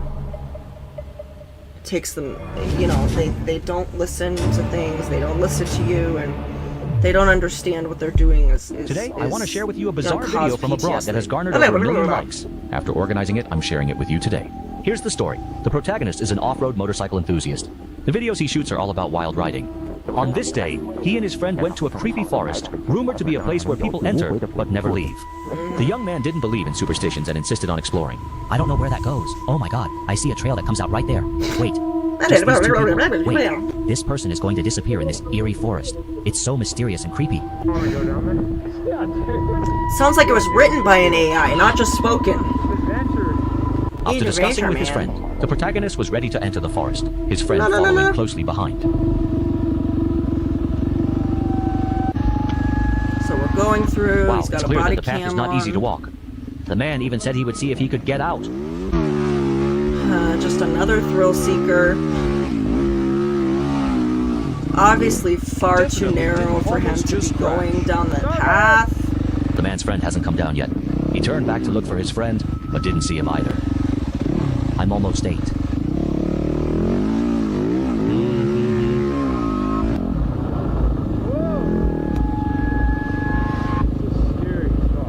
Kind of waiting for my friend to come down. He must be waiting. He thought his friend was still up there, so he returned to their starting point. Okay, you lost your friend. I managed to make it back to the limits, but something felt wrong. Where are you? I never heard his engine at all. He never came back. But now you're gonna go look for him, right? Are you gonna go look for him? Unable to find his friend, the man went back to the previous spot. I don't know if it's... When Wait, he was about to go uphill, he saw someone. That's right, this is his friend. He asked his friend where he went, but his friend didn't speak. Jay, where were you? Where were you? I was looking for you the whole time. Where'd you go? Yo. Bro. Yo, dude. He turned to look at the motorcycle, then turned to look at his friend. In just 1 second, his friend was already riding the motorcycle beside him. All over for you. Where were you? Both of them said they were looking for each other. The man asked his friend, "Weren't you just standing there?" His friend said he had been looking for him the whole time and wasn't. They found it too creepy and decided to leave. All right, I'm gonna follow you.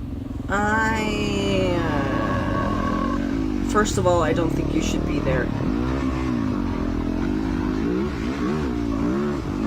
Wait, what happened? He disappeared. No, After reaching he's the right top there. of the mountain, his friend disappeared again. This time, Again? he decided not to play with his friend and went riding alone. There were I'm many just bones gonna of leave unknown him creatures there. on the road. Bones were all along the way. Could it really be like this? Could there be some wild beasts in this forest? As we went deeper into the forest, the light dimmed. Oh.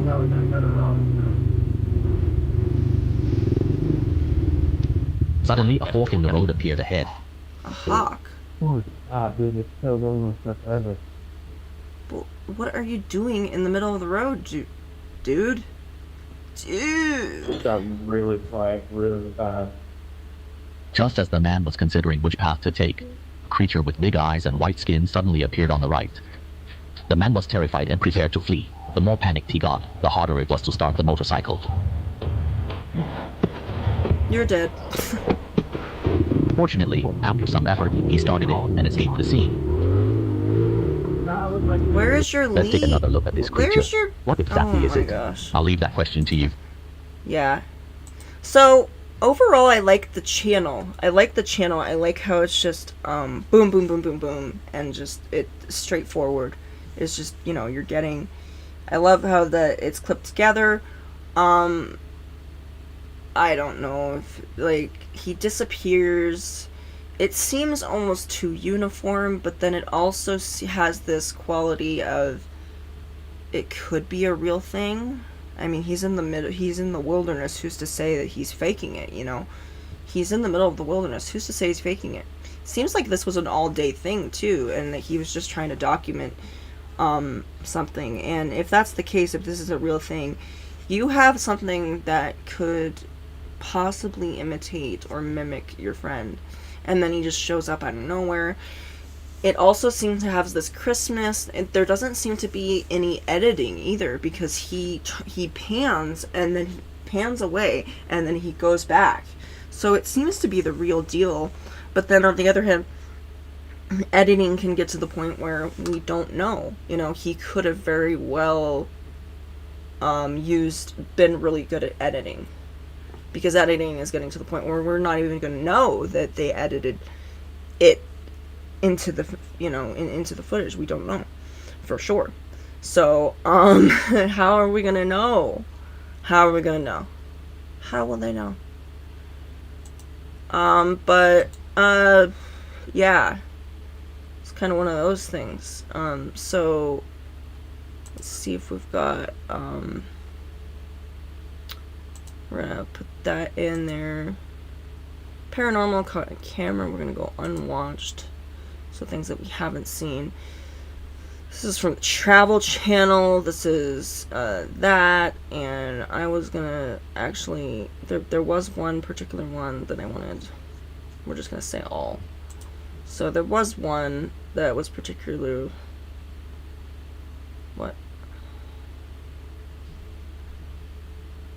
I don't know if we did that. Did we watch that? I don't know. I don't think we did. We'll see. 10 paranormal stuffs put on camera. If I'm recalling if that's what we were doing. This was pretty weird. Like, this kind of made me fishy. This was kind of fishy. Whoa!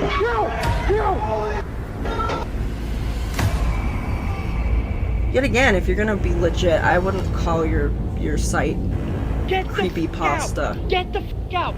Get the f out! Let's go! Tiberius! Lucy! JJ Retro, an urban exploration channel, ventures into an abandoned house at the edge of an English village late at night. So I watched this not too long ago. He's visibly nervous just standing at the entrance of the eerie location. Of course he is. I'm exploring somewhere like this because we're in the middle of nowhere, on the outskirts of Sin. Yeah, this is what I don't understand. Okay, you're in the middle of nowhere. You are obviously an urban explorer. Do not bullshit me about how you're a paranormal investigator when you frickin' go in the middle of the woods. Okay?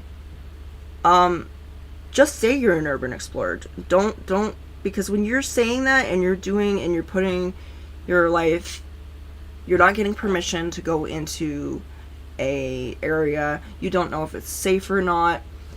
And I'm going to say, if you're an urban explorer, I'm not going to stop you. I'm not going to say, okay, yeah, that's trespassing, that's bad. Obviously, you know it's wrong, okay? So I don't need to be Captain Obvious and say that that's the wrong thing. It's obviously not okay. Trespassing is pretty much illegal everywhere. Because if it's not yours and you didn't get permission, it's not yours, you're trespassing, okay? Okay, that's just how it is. If you entered, and you enter at your own risk, because a lot of these places are actually, they're abandoned for a reason. Not only that, they're not open to the public for a reason, because they are dilapidated. They have floorboards that are rotting, they have nails that could be sticking out. You could very well put, there are a lot of variables that you think of. So if you're going to go to a location, go during the day. Explore while you're before you set up your cameras, whether you're an urban explorer or you're a paranormal investigator or whatever maybe you're both, I don't know. But if you're gonna do that, get the lay of the land, figure out where you're gonna set your cameras up, make sure that there are no things that you or your crew are gonna step on and get tetanus from, and make sure, check out if there's poison ivy, check out if there's things that are poisonous around. Make sure that there's not a lot of wildlife that you're going to disturb or is going to disturb you. Make sure that you're not in an area where there's mountain lions and things like that. Because that's why, always be in groups, because I could tell you, and stay within that group. If you're in a place where you know that there are mountain lions specifically prey upon the person that is alone. So don't be the last person to do it. Do not leave anybody behind. Make sure that you are in groups, because they don't like to have us in groups, because as groups we're too much drama, we're too much work. That's why they want somebody specifically that's just all by themselves. And if you have jackals around, jackals are not going to hurt you. Coyotes are probably not going to hurt you. Wolves, yeah, they're probably not going to hurt you either. Depending on the situation, but just make sure that you're not somewhere that's going to disturb wildlife, or that wildlife is going to disturb you, because that could very well, you never know, there are freak accidents. Bears, look out for bears. Bears can be aggressive. There's a lot of things that you can think of. So just make sure that where you are is safe and isn't going to, you're not going to break your leg or break your ankle because you stepped on a loose floorboard or a rotting floorboard at that time.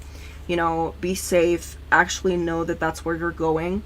Go there at least a couple of times before you've actually start filming, because that's gonna really help in the long run. You don't want to sit there and then film and then have somebody watch on a live stream you break your leg. So that's just it. If you're gonna trespass and you're gonna do this stuff, be safe about it. Plan ahead.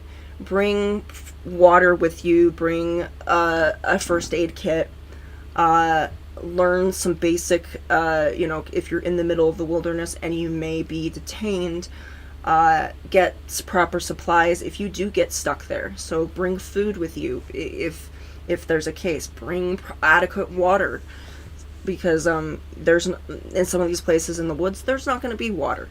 There's not going to be there. So just play it smart. Bring supplies, bring a first aid kit, bring whatever you can, bandages, that kind of thing, so that would, in case somebody really does break something, you can help them.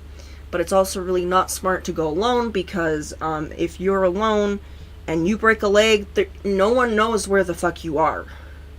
You're gonna sit there with a broken leg, and with no food, no water, nothing, and that's not gonna be smart, and that's gonna be the end of your YouTube career as you know it. Hey, it didn't come back, never came back. Great, fantastic. So, yeah, and also keep in mind that people, that you need to be respectful of other people. I've seen, there was this guy that actually said that he was a paranormal investigator, and he went out of his way and did that, and he saw these people with, there was three of them, they actually spotted it. They saw Baphomet statues, and so he assumed that it was Satan worship. By the way, Baphomet has really did not really have any association with Satanism until 1969 in America. Before then, it was a benevolent god that had no satanic relation with anything. But it has universally become, especially amongst the Christian and as well as the ignorant communities, as to be satanic. And do your research. It was not satanic beforehand. Pagans were using that god, and it wasn't like they weren't sacrificing to it or anything. It was just a benevolent god that they worship. So it's not satanic. Another thing is there's a, besides not being satanic, these people were, they had masks, and they were like they were like the bubonic plague masks, the ones with the eyeglasses and the raven nose. Looks like a mask, very terrifying, that was actually used as sort of it was like a mask for them. They wanted to, I actually have one myself, and so they were obviously, I think it was a coven. It was a coven of witches, and they were doing their peaceful thing, and he was freaking out. And I was like, first of all, you're just being rude. They're scaring you because they don't want you to be there. They had a secret meeting, and you came and stumbled upon it, and you're acting like you're freaking out. Well, you should be freaked the fuck out, because you should have known that there were people that were going to be there. And you should promptly leave, not just be filming around this area. If you know that there's somebody around there, leave. Leave. You don't know what those people are capable of. You don't know. Be a smart human being and actually leave. If you know that these are people for a fact, that they're not just some paranormal, entities, leave. That's a coven of witches. They're having a meeting, a private meeting, and they don't need your satanic panic ass filming them. At this rather creepy house. It's creepy. And there's a sort of haunted feel to it. This is creepy. This is probably the creepiest building we've done so far. Is it? In our urban exploring career. Ooh. Toilet. Is that what we had to do? We just had to go to the toilet. That was just like the first place that we had to do. It's quite large. I love how we're looking up his nose. Very good chin. Oh, it's around. No. Hello? I would have stayed a little bit, unless it was coming out me. So, and that was the haunted house here in Slimford and with. Since part of the chair is obscured by the doorway, it's possible that someone off camera was making it move. I actually, I would follow that person. They seem nice. They seem funny. And that is the haunted house in Slimford. They're doing their narrator voice. I would actually follow them. They seem cool. Paranormal / urban explorers. They seem like they're cool, and they have a good sense of humor. I have mixed feelings about how they were really looking at the contents of his nose with the camera, but I think that's just the angle. Maybe it was a camera woman. Maybe it was somebody that was shorter than he was. Or a cameraman that was shorter than he was. Maybe he was crouching. I don't know. I'm not quite sure, but I would follow him. He seems like he has it's important to have a sense of humor when you're doing this, because otherwise, if you're a serious person, But yeah, it's important to have a sense of humor when you're doing things like this. Just to keep the morale alive, you know. You need someone that's a little bit of a jokester to help things and, you know, have fun with. Because it should be fun. Urban exploring and paranormal investigating should be educational. It should be fun. So when you're doing urban exploring, yeah, you should have some fun with it. Urban exploring is all about, you know, exploring, and that's fun. So I don't bash people for that. Yes, they're breaking the law, but, you know, as long as they're not endangering themselves or other people, that's what I mostly care about. And, you know, people aren't reporting them, so, you know, I'm not going to report them, so I'm fine. Otherwise, this place is undoubtedly haunted. Yeah, it's haunted. But they also TikTok look like user they're Yosef jokesters. was at home when something bright caught his eye. He rushed to his balcony and captured this incredible Shiny footage. objects. Vous avez su faire ton ramasser. Troisième route.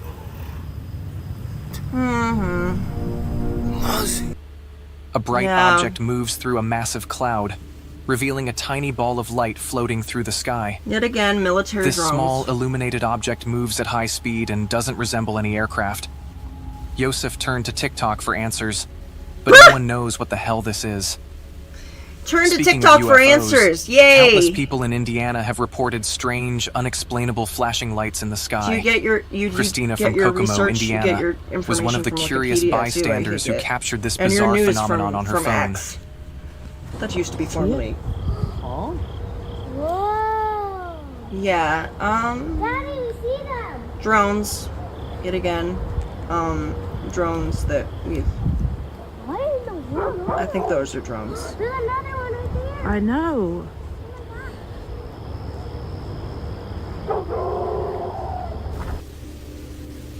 Peculiar lights appeared in the night sky, one after another.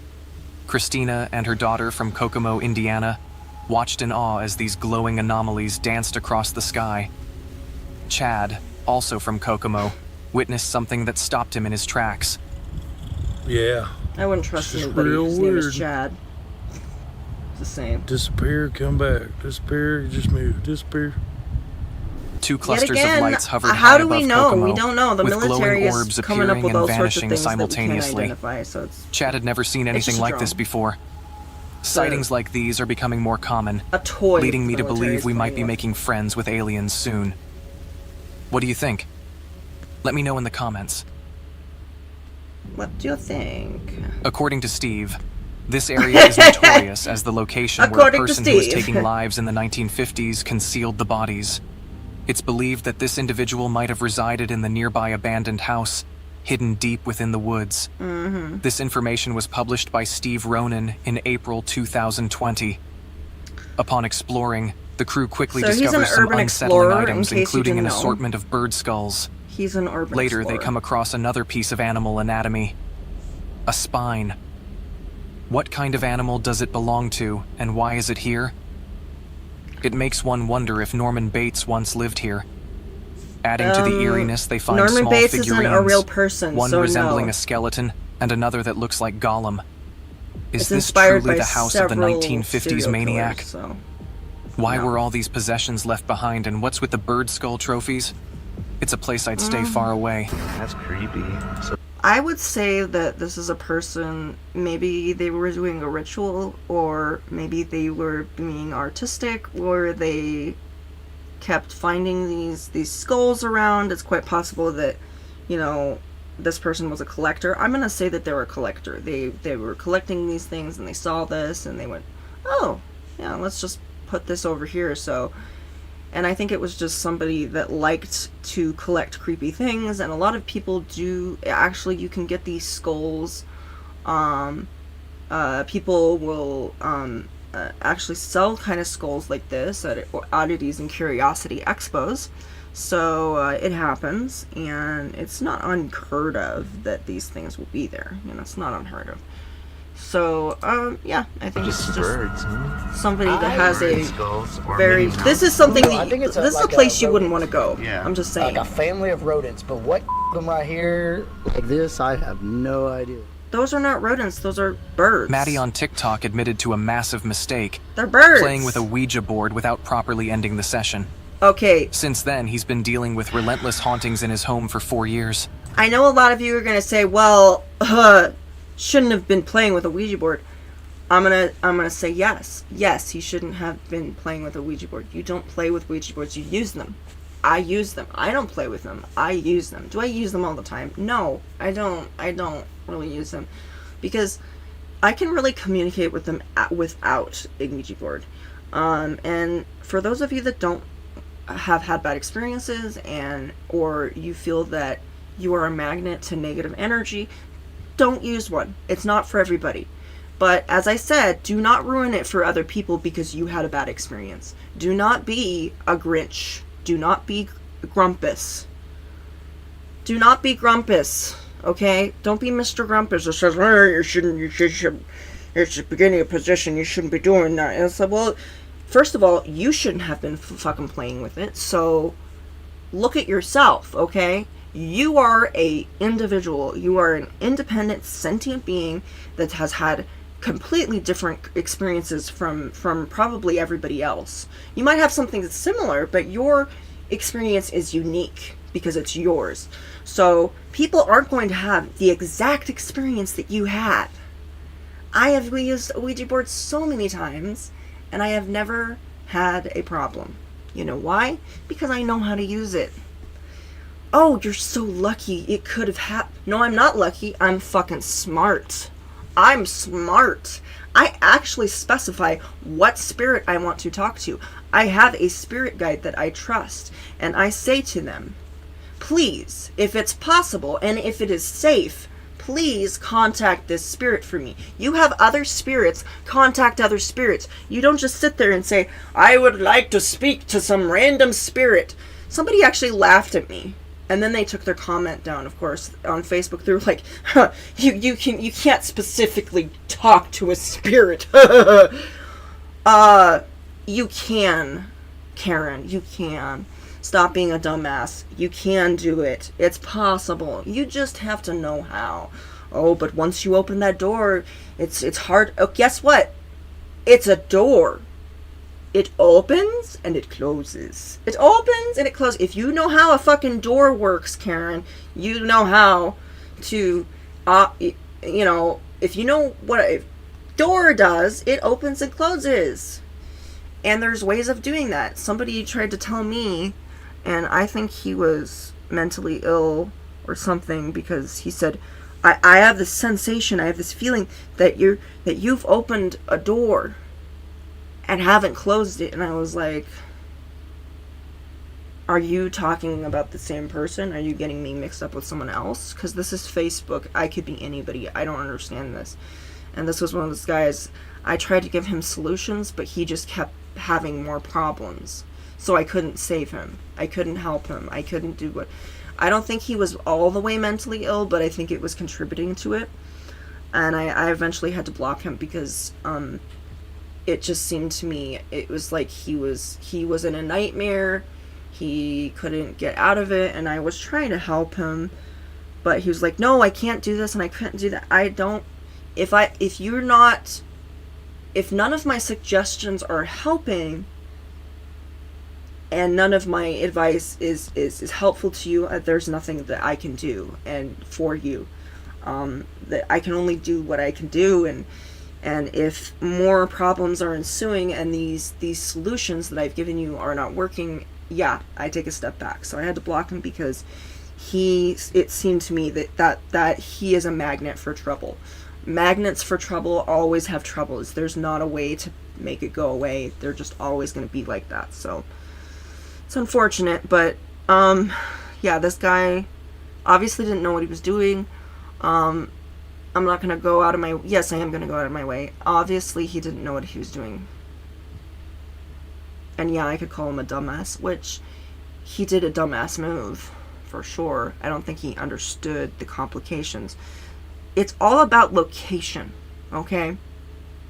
If you have a Ouija session and you do it in your house and nothing happens, it's probably because either you're just, Maybe you're not a believer. Maybe that's just not your gift to work with Ouija boards.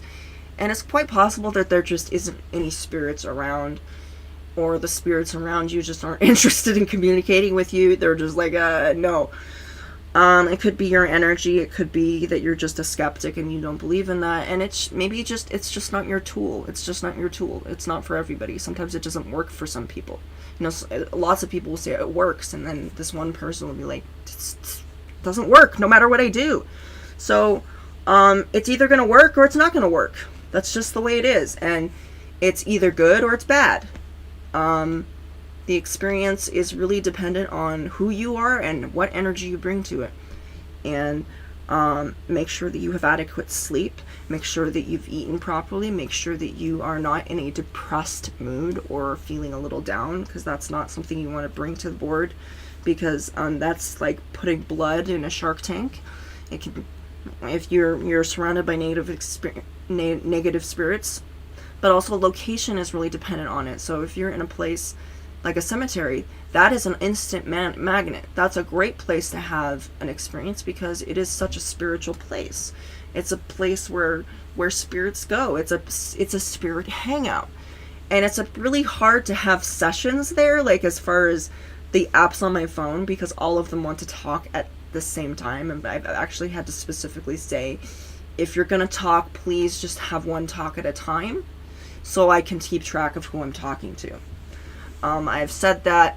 Now it's fine, and I've been to the cemetery a lot, and it's fine, but it's just like, if you're going to set up a REM pod or some sort of thing that gives you a word bank or that kind of thing, I would suggest not doing it in a graveyard. But a Ouija session, yes, people say no, never do that, because spirits, too many spirits. But no, that is actually not, it's not really dangerous unless you are a negative, like a magnet to bad or negative spirits. If you go into a graveyard, ask first, maybe get some I actually have some, get some divining rods to see if they approve of you being there. Go there a couple of times before you actually bring a Ouija board. I actually inform them that's what you're doing. If you don't ask their permission, just say, hey, I'm going to be doing a Ouija session. Just want to let you guys know. So you're not just going in there and because you don't want them to feel like they're being violated and have them react negatively. So be honest about what you're doing when you're in an area that you know for sure is inhabited by a lot of spirits.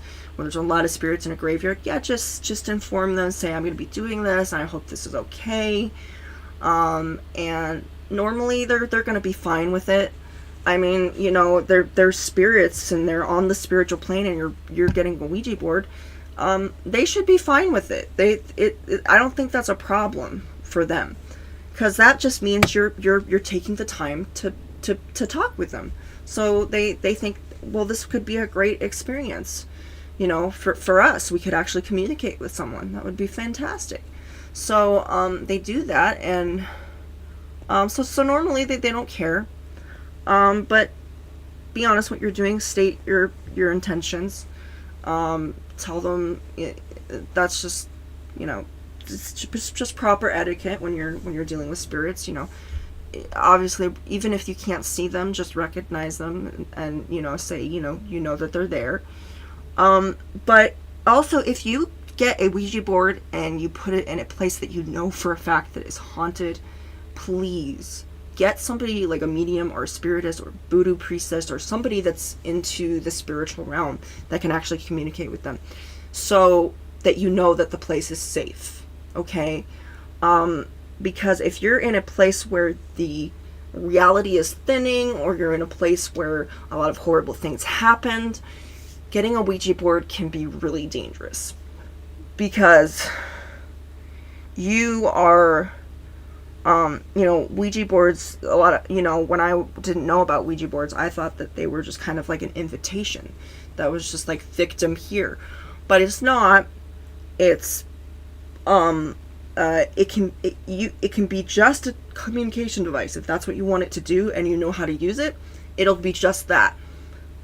I actually know how to use a Ouija board where they don't know where I am and they can't see me. That's how good I am. I know how to do that. So, but you can also you could specify.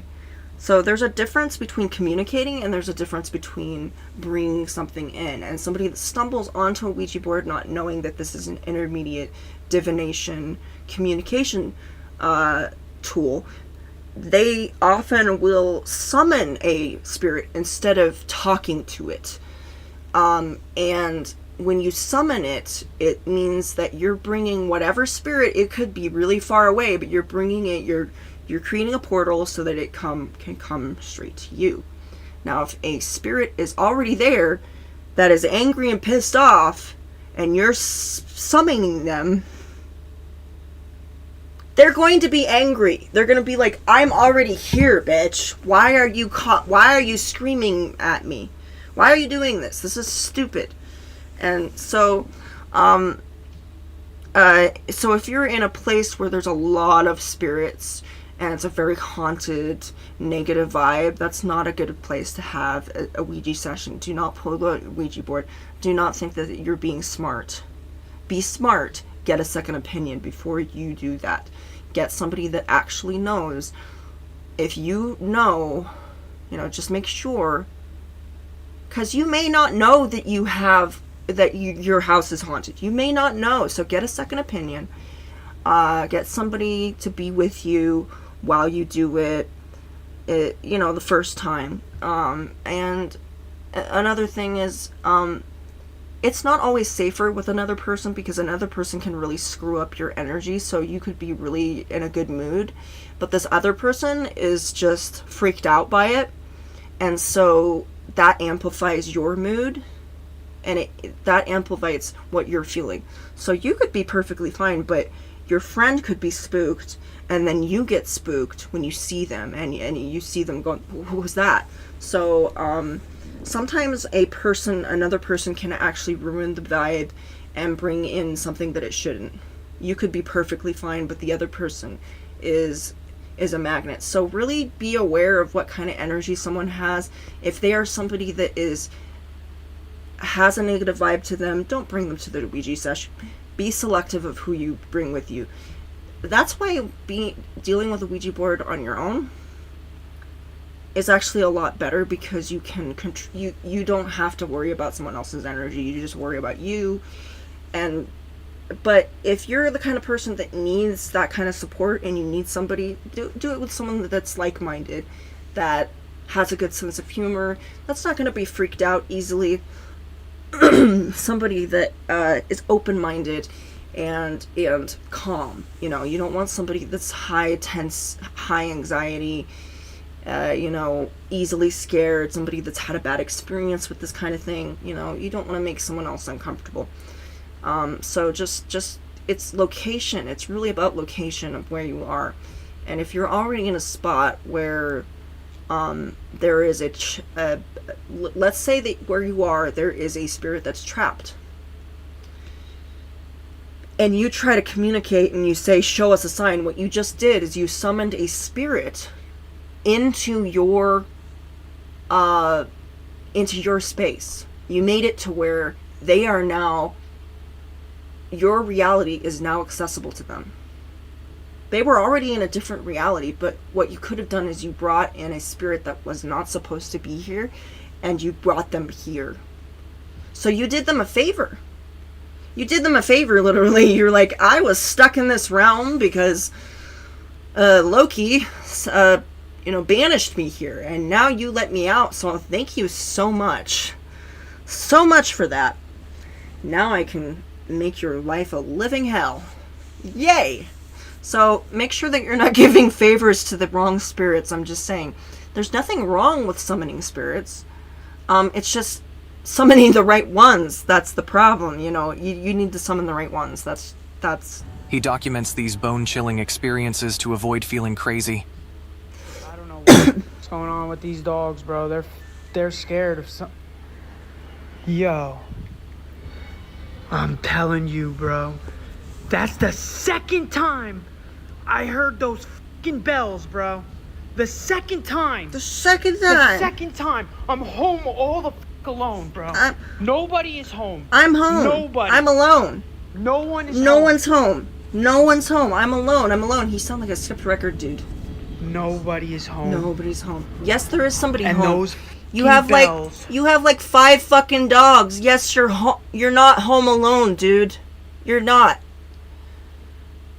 You mean nobody human is home? Yeah, except you. You know what kind of pisses me off about this is you did this in your house. You did a Ouija session. You didn't according to the excerpt beforehand with the narrator, they said that he didn't close the session. Depending on what this is, I would say get the same Ouija board out, put it in a central place in the house, a part of the house that you, like, you know, where the TV is, for instance, where you hang out the most. Don't bring it into your bedroom. Don't do that. Don't do that. Do this in a place that is central, but is not central to you. You know, it's more of just like a place that you hang out other than your room, because you do not want a demon or a dark entity in your room. You don't want to you know, be a habit of that. But what pisses me off about this is he is endangering his animals. He's endangering his animals here. He's freaking them out, and this is his fault. This is his fault. He did this probably by accident. I'm sure he's not a bad guy, but there are consequences, even if it is an accident. This is something that can be prevented in the future, but I'm gonna recommend, and probably this happened a long time ago, but dude, get the same Ouija board. Do not bury it, do not burn it, do not destroy it in any way, because that means that you're burning a bridge. That means that door, that particular door, they can't use again. And that's just making your life more difficult. That means you have to make another portal to get them to another place. So, you have to, so literally, you know, get the same one and set it up. You know, do some deep breaths, get calm, and do it when there's not a lot of activity. So when it's quiet, when there's no activity, okay? Do it when you know that there's no bells ringing, there's none of that stuff going on. Do it then. So after you do that, you know, whirl the planchette around, you know, just do that. Get the planchette around, just to get a feel of it. Close your eyes. Be like, okay, why are you here? Try to get a good idea of why they're there. Why are they here? They're probably going to say something like, you summoned me here, bro. You know, you summoned me. Ask them their name. Ask them what's going on. Are they male or female? You know, get some basic questions of what they are and who they are. And don't flip the fuck out if they tell you that they're a demon. They may be no threat to you at all. And the thing about that is when you freak out and you're near an erratic spirit, that just makes them feel even more insecure. That's instigating them. That's making them feel. Now, I'm not saying that you shouldn't be scared. By all means, be scared. You should be. You did something incredibly stupid. You didn't realize what you did, but still it was stupid. You made a dumbass move. You didn't close the session. Because if you had closed the session, closing the session doesn't just end the conversation. It sometimes also cuts off that access to that spirit. That's why it's dangerous, because people don't understand that you let in a spirit, but you did not let them know that they're supposed to leave. So it's kind of a communication problem. So You brought a spirit in. Let's say that you summoned a spirit. Okay, let's say this guy summoned a spirit. Okay, he summoned a spirit. It's there. It's what you didn't say is goodbye. Goodbye means go home now. Go someplace else. Go back to where you came from. We're finished. We're done now. We don't need to interact anymore. It was fun talking to you, but sayonara. It is finished. Finito. When you end the session, you end the session. And you say, if it helped, you can verbally say goodbye. And if you don't feel secure, what I want you to do is do a little figure 8 with the goodbye. Because that says, that's infinity. Right there. That's infinity. So that means I am for sure 100% ending this. I am ending this. Make it firm. Make your energy firm when you have your hand on the planchette. Say, I'm done. I'm done. So, after you do that, after you figure out the basics of what they are there for, they're there because you probably didn't tell them that you did this. Now, probably the response they're going to get is, oh, I thought you wanted me to stick around. You didn't end the session, so I just figured, hey, let's hang out. Let's chill. Maybe this spirit actually thinks that this is cool that he's hanging around. Like, maybe he just honestly doesn't know, or he or she, or the entity, whatever this entity is, doesn't know that they're supposed to leave because you didn't specifically tell them. You didn't say goodbye. So how are they supposed to know? They're probably just as confused as you are. They're just like, this is cool. You got a cool place here. Wow. I think I could live here. Could I live here? Yeah, I'm gonna hang out until, someone tells me that I should go. So this spirit probably is just really confused. They don't realize that they're not wanted there. They see you screaming and crying and yelling and all of that, and they're like, oh, so should I do more of this? Also, keep in mind, they may not be able to actually hear you, or maybe within their realm they can't actually understand what you're saying. Maybe they don't know the same language as you. I don't know what's going on, but they may just be feeling your energy, and they think that you're being excited, that they're there. So some spirits are very simple-minded, and they go by energy, because they are energy themselves. So they're going to look at your energy and they say, you're really excited, yay! So that mean I do more of this? No, you need to fucking tell them that what they are doing is not okay. Tell them that. Say, I do not like when you are doing this. You are freaking the dogs out. They're like, you got dogs? Yeah, I have dogs. You're freaking them the fuck out. Calm down. Whatever energy you have right now, please, can you stop it? Can you do this? And you can do that during the Wheezy session. And after that, you can specifically say, communicate while your hand is on the board and say, I would like you to please leave. If you are not going to leave, I am going to close the session and you will have to leave. You will have to go. You're going to have to leave. I want you to say specifically. What I would do is, I wouldn't normally do this, but since I am kind of more of an open-minded, I said, look, you're disturbing the peace here. You are freaking out my dogs. You're doing this. This is not okay. This is freaking me the fuck out. I don't like this. I don't like this feeling. Can you please leave? And if you do not leave, please stop doing this. Because it's quite possible they don't have no fucking clue that they're even disturbing you. They're in a different dimension. They have other things to worry about besides how you feel about the situation. They may know that you're freaking out, and they may think it's just funny.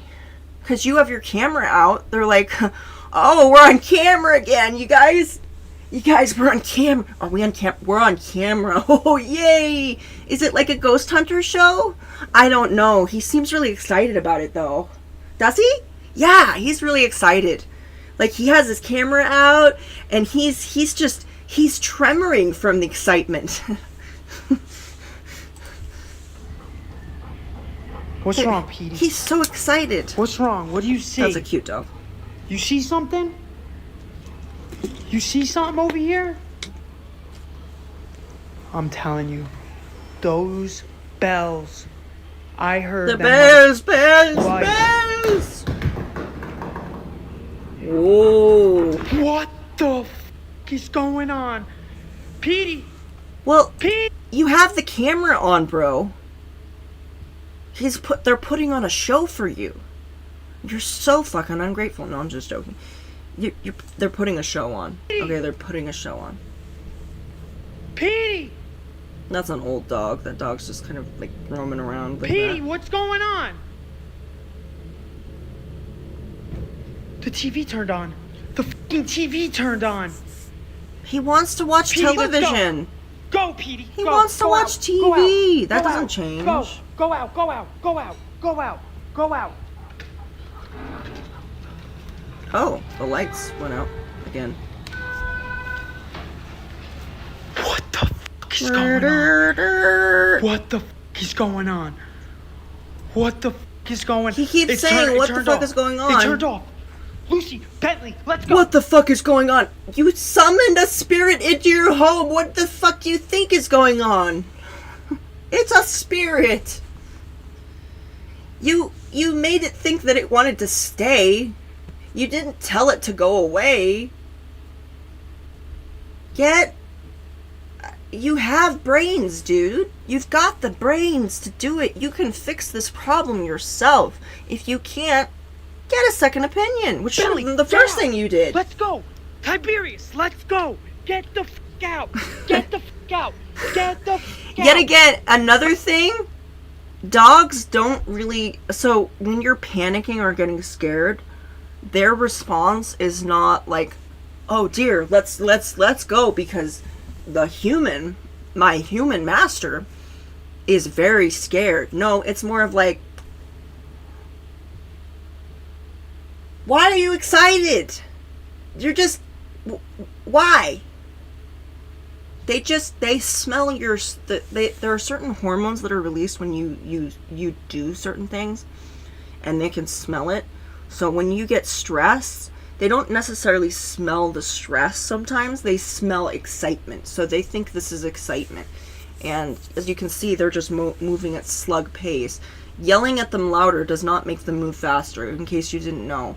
Dogs don't do well when you shout at them. In fact, any animal doesn't do well when you shout at them. That goes for elephants, that goes for wolves, that goes for any kind of animal. Shouting at them does not make anything more effective. If you shout at a person, do you think it's going to make it better? No. Screaming at your children isn't... This is the equivalent of you screaming at your child to get going. It's not going to make them go any faster. They're just going to look at you and go, you're the one screaming, bitch. You know, Let's like, go! Tiberius! Lucy! Oh my god. Charlie, let's go! They don't seem to be in any hurry, so they're not that scared, obviously. Whatever this is, isn't that scary. Let's go! Let's go! Get out! Get out! Get out! Get out! Get out! Oh, now you're using your more firm voice instead of frantic pubescent boy voice. Come on! Matty was on high alert when his dogs acted afraid of something in the house. Bells rang, decorative balls flew out of a bowl, and the TV turned on and off by itself. Okay, just to let you know, the dogs do not seem to be that alarmed by what's going on. They seem to be on alert, they seem to be a little bit concerned, but they don't feel... I haven't seen them look threatened. So whatever this is not... Just notice how the dogs are reacting. The dogs don't seem to be... One of them is hyperventilating a little bit, but I think he's an old dog. I think he was a little bit excited by it. Perhaps it was excitement. Perhaps it was stress. Perhaps he has doggy arthritis. I don't know. He looked pretty stiff. Matty rushed outside fearing a paranormal threat. I'm not that... Could these eerie events be linked to the Ouija board? Let me know what you think. No shit. The thing is, he could solve that problem Colton and easily. Casey ventured into the dense, dark woods to find an old hunting cabin, a place so remote that reaching it was an ordeal. The cabin had caught their attention due to chilling reports of unexplained phenomena. Whispers echoed in empty rooms, doors creaked and shut on their own, and shadowy figures drifted through the dim spaces. For Colton and Casey, this was reason enough to investigate. Once they arrived, the silence felt thick and suffocating. After a brief discussion, they made the risky choice to split up. Colton would scour the area around the cabin, while Casey ventured inside. What? What is that? I don't understand. What was that? Oh, there was an appendage. Oh, no. It opened. I guess that would be scary if you were in the midst of it. I don't know. I've never been in the dark seeing something open, so... I know that you're not just... I don't wander old cabins at night and hope to find something and hope not to get murdered by someone. I get it, they're two men, but I'm a woman. I don't go wandering around the woods looking for cabins. Why? Because I'm not an idiot. But I get it, they're doing this for content, so respect on you. Respect you. I respect you, obviously. What's this? Are you gonna get close? There being like another large... That's a REM pod right there. Yeah. Stay back. Those things are like $200 a piece. I've wanted to get one, but like that is way too expensive. I know, you already got life. Yeah. Way too expensive for me. Okay, the second one I definitely It also makes a lot of noise, so that was fast. That might not be a best thing. Where is it? I have neighbors and upstairs I should neighbors have and all to that. go off. Where is it? It's this way, right? You're right, it's easy to get lost in here, bro. Well, it's dark. I mean, have you ever tried playing Tattletale in the dark? It's hard. It's hard. It's hard. You don't know where you are. You're like, where are we? Shut the fuck up, Tattletale. Oh, whoa. Oh my god, what was that? The door just it just opened. It closed on its own when I was walking in there. Like there's a door straight back. They're making it so exciting. They're just like hallway. The fucking door open, man! Why didn't the motion detector go off? Both hear their device echoing through the hall. Because there's a ghost. Glance at each other and head toward the source. Oh, as they approach the room, why we anticipation prickles their skin. Just as they reach the doorway, an icy gust sweeps through, and with a low, eerie creak, the door slams shut in front of them. That door right there just closed. I got it on camera, I'm telling you, bro. I know you did. I just saw it like 3 times. It's probably 4th time. If you listen closely, what sounds like footsteps can be heard. So... I got it on camera, I'm telling you, bro. I don't hear... I don't hear anything. Guy. So that's the REM pod, in case you're wondering what that sound is. That means something is there. If nobody is around, that's where... Did you see that? This is primarily what this is all about. It's like, did you see that? Did you hear that? No? I know. No. Fact. No. I didn't. No, I don't hear that. The bell is just rang in here. Where are the bells coming from? Oh, that's locked. Oh my gosh. Hello? This is completely intact and livable. Is there anybody here? Why doesn't anybody live here? Is that it right there? Oh my gosh, there's something there. It's not human. Did you see that? You see it? Yeah. Did you notice it? When Casey checked each So room, this is quite he common when spotted something you do that, lurking when you behind a see door something. frame. A glimpse of a head. I can't even tell what that is. The but cam whoever turned it is back, pretty tall. and a strange brownish figure came into sharper focus. It almost looks like the same Chilling color as part. the wood. Casey had no idea he might have captured a ghost. So Moments this later, is, he entered the room where he'd seen the This head, is Casey from... but it was gone. What did he capture that night? From... Who or what was that shadowy figure, and to whom did that terrifying head belong? Only they know the truth. Until then, it's up to you to decide. That's Casey. Was it real? Or just he's the real deal as far as successful paranormal investigators, and I believe he did the Ghost Hunters series, or he was in Ghost Adventures.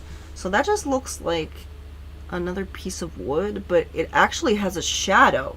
So that's bizarre. It has a shadow. Oh my gosh. What? It has a shadow though. Illusion. But the shadow is higher than... Why is the shadow Sean higher frequently than that posts actual videos of his one? stealth camping adventures, from working on his camper van to camping with his son. In one video, he spent the night by the ocean. Ew. The night was smooth until he went to bed, It was unaware all that his sleep would soon be interrupted. By demons. I just heard something. Did you? Probably because you're a dumbass. No, I'm sorry. He's not. I don't even know him. I don't know if he's a dumbass or not. He might be a nice guy for all I know. He's probably a really nice guy. He's probably nice.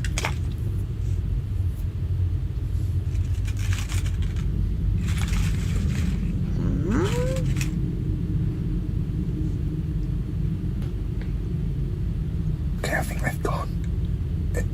They literally tried to get in the van.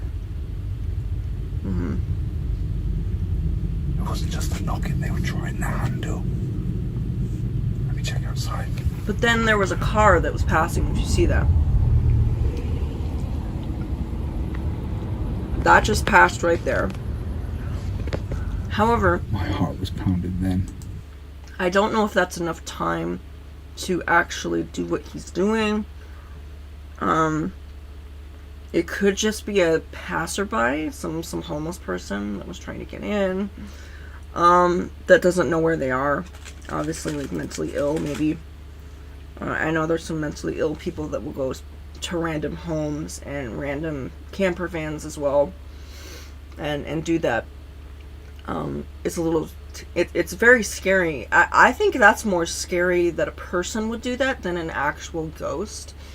Because a ghost, on the other hand, probably isn't going to hurt you. They're going to terrify you. They're going to scare you. But a human can actually hurt you. I mean, a human can actually... So this is a person. That's very concerning. I mean, they were either trying to move me on or trying to break into the van. Either way, not pleasant. It could be anything, though. If I'd heard them coming in more, I've got a metal pole here. I could have just got out and not done anything. Well, it was obviously locked, so... I'm not moving. It was obviously locked. I'm probably not going to sleep. Why? At 2 Why a.m., can't you sleep Sean in the woke to middle knocking of on his nowhere? van and someone yanking on the door. This anxiety-inducing moment kept him awake, listening for the lurker I outside. don't understand why he's even doing Luckily, this. the person moved on. He's an adventurer. But the thought of someone trying to enter your van in the middle of the night is chilling, as their intentions could be sinister. Could be, but then again... Roland and Omar embarked on a chilling expedition to explore Roland and America's most Omar. haunted locations, capturing numerous unsettling moments. We delve into 3 spine-tingling episodes. The first unfolds in a haunted house's living room at 11 p.m., where an ancient clock, a silent witness to spectral occurrences, had been frozen in time for over a decade. If there is a spirit here that is shaking this clock... Okay, I'm just gonna say, before this starts, that fucking clown that you just saw, okay, I love clowns. I love clowns. I love them. I love them scary. I love them creepy. I love them in my face. I love them in my dreams. I love to watch it. I have a good memory with clowns, actually. I went to the circus as a little girl. It was one of those things where the community put it on. There was an occasional dog, but there was no animals. You know, there were no elephants. The elephant was made out of people, usually. Like, it was an animatronic thing, you know? Or some sort of huge puppet. So, you know, and it was always a really good experience for me. And I remember seeing, I think it was about 4 or 5 when I saw Pee-wee's Big Adventure, and I remember the clowns, and I don't remember being terrified by it. I was not scared. I think there are more terrifying things out there than clowns, and clowns to me, they're just somebody, they're an entertainer, and they wear makeup, and they're trying to get you to laugh, and they're torchbearers in dark times, and a lot of times they were. I think you should respect the clown community because they do a lot for comedy. They do a lot for everything. You know, you always talk about the class clown. You always talk about, those are people that may not have a lot of happiness within themselves, but they try to bring happiness to others. And they go from a very dark place, and then they bring us, they still manage to smile.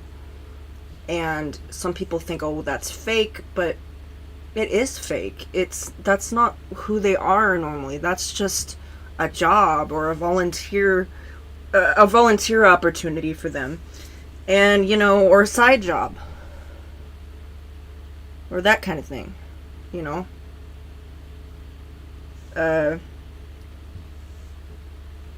What was that sound? It was like, ba-dum. Yeah, it's probably something on my computer. Or it was a ghost. I hope so. I hope it's a ghost. But yeah. Another thing is, but what I'm getting to is there's this clown that's in The Exorcist, okay? I will not have that anywhere in my home. If I have that and I see that anywhere in my home, I will beat the shit out of it. I won't. If a clown were to hop onto my bed, Pennywise were to come into my house, I would let him in. But I will not let that clown into my home. They sell them on eBay. They sell them on Amazon. I will not have that in my home. I watched The Exorcist. I've watched Poltergeist, but that's the one from Poltergeist. I don't like it. It attacked that kid. I'm not saying I have trauma from that movie. Not really. It did. You know, I love Poltergeist 1 and 2. I love all of them. Except the third one. The third one's shitty. And then they tried to make a remake with Jared Harris, the son of the late Dumbledore. You know, the one that was Dumbledore in 1 and 2. Before Michael Gambon. Or Gambon. So, yeah. And I liked his part. I like Jared Harris. I love Jared Harris because he's in Fringe. He's in a lot of movies, and he's a really good actor. And I respect him because he started out as a bit actor. Now he's more of a character actor. Now he's an amazing villain, and very funny and charming. I think he's ruggedly handsome, to be honest. I know there's some people who are like, oh, he's so ugly, and I'm like, that's just rude. He's not ugly. He's ruggedly handsome, okay? He's rugged, okay? His father was ruggedly handsome as well. Richard Harris. From Camelot. You know, that guy. He used to be dreamy before he had a beard and became a wizard. But that was not... I don't want that clown in my home, and I just saw it, and I don't like that clown. I do not want that anywhere. I will have any clown. I will have Raggedy Ann doll. I'll have Porcelain Clown. I have a plushie clown over here. Actually, I've got a plushie clown. I don't know if he wants to be seen right now, but he might like it. I don't know. Let's see. We got this guy. Thrifty. This Thrifty. He's very active. Whoa. Extremely active. He's actually like vibrating in my hand. Like I'm not doing this right now. Like he's literally just like I'm not ow, that hurt. He's like grabbing my shoulder. Ouch. Don't do that. Don't do that. He is he's actually caused nightmares for people. Which I don't understand it. I don't understand. I don't. You're not nightmarish. You're just beautiful. Mwah. Love you. Thrifty is my best friend. Yeah, I know we don't always hang out, but still, you're my friend. And you're welcome to this house. He has not caused anything in the house. Somebody said that he caused nightmares. The first thing that I did is I contacted him via Ouija board before I bought him. And I said, so I hear you cause nightmares. And he's like, yeah. Yeah. And I said, well, that's not going to work with me because I happen to love clowns, so that's not going to work. And I kid you not, the first day I brought him home, no nightmares, nothing. Very calm, very chill. I have had several experiences, kind of like tapping sensations. I've had cold spots. I've had burning cold spots before. Nothing really damaging though. There's been no scars or anything. He hasn't hurt me. Sometimes he will do this. He will flick me. He will poke me. He will do things if I'm not paying attention to him. He'll do that. He is a demon. Yes, he's a demon clown, which those things go together. All the time.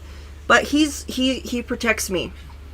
He is an awesome protector. He protects this house. He is, as far as I'm concerned, he's part of this family, and actually the rest of the family, some of my family doesn't really like clowns, but he's not triggering because he just doesn't really look like a clown. He just looks like a teddy bear kind of, so everybody kind of likes that about him. But yeah, I will not have that poltergeist clown anywhere in the home ever. Let me know. Never. I will destroy it. I will smash it. I will set it on fire. Clock? Do something. Show us. Let me know that you are here. Show us a sign. Show me some kind of sign. Bitch. Do something. Did you just make the clock move? Alright, what was that? Alright, that clock just literally moved. Did you just make the clock move? Show me a sign. Do something. Do something. Perform. Holy f***. Alright, that time, holy sh**. Wow. Wow. What in the hell? It's a nice house. Very nice house, I know actually. that was not just open. Was it? That was it? shut. Shut. Too many corners to hide in, though. Could you imagine? Look at all those doorways. There's so many places you could just hide in if you were...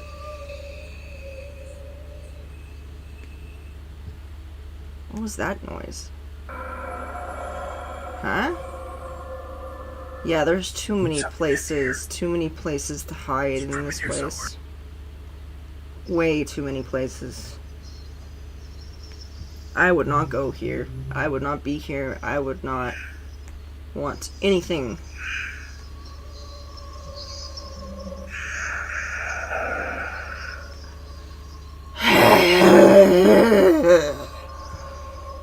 Okay.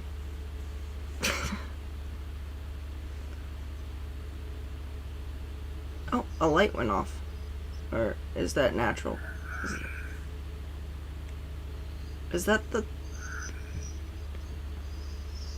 What moved? What moved? I don't understand what moved. What just moved?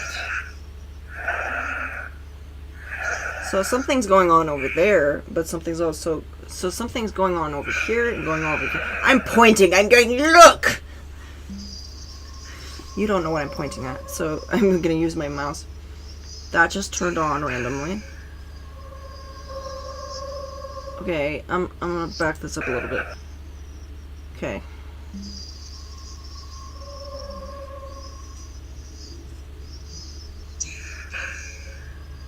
Till you die. Till you die is what that voice said. It didn't sound like anything else. It sounded till you die. Yeah, that's what it sounded like. It's just till you die. I had to play again because, as you know, so just a FYI, as a medium, as a psychic, as a clairvoyant person, weirdo that I am, it's easy to misinterpret things, okay?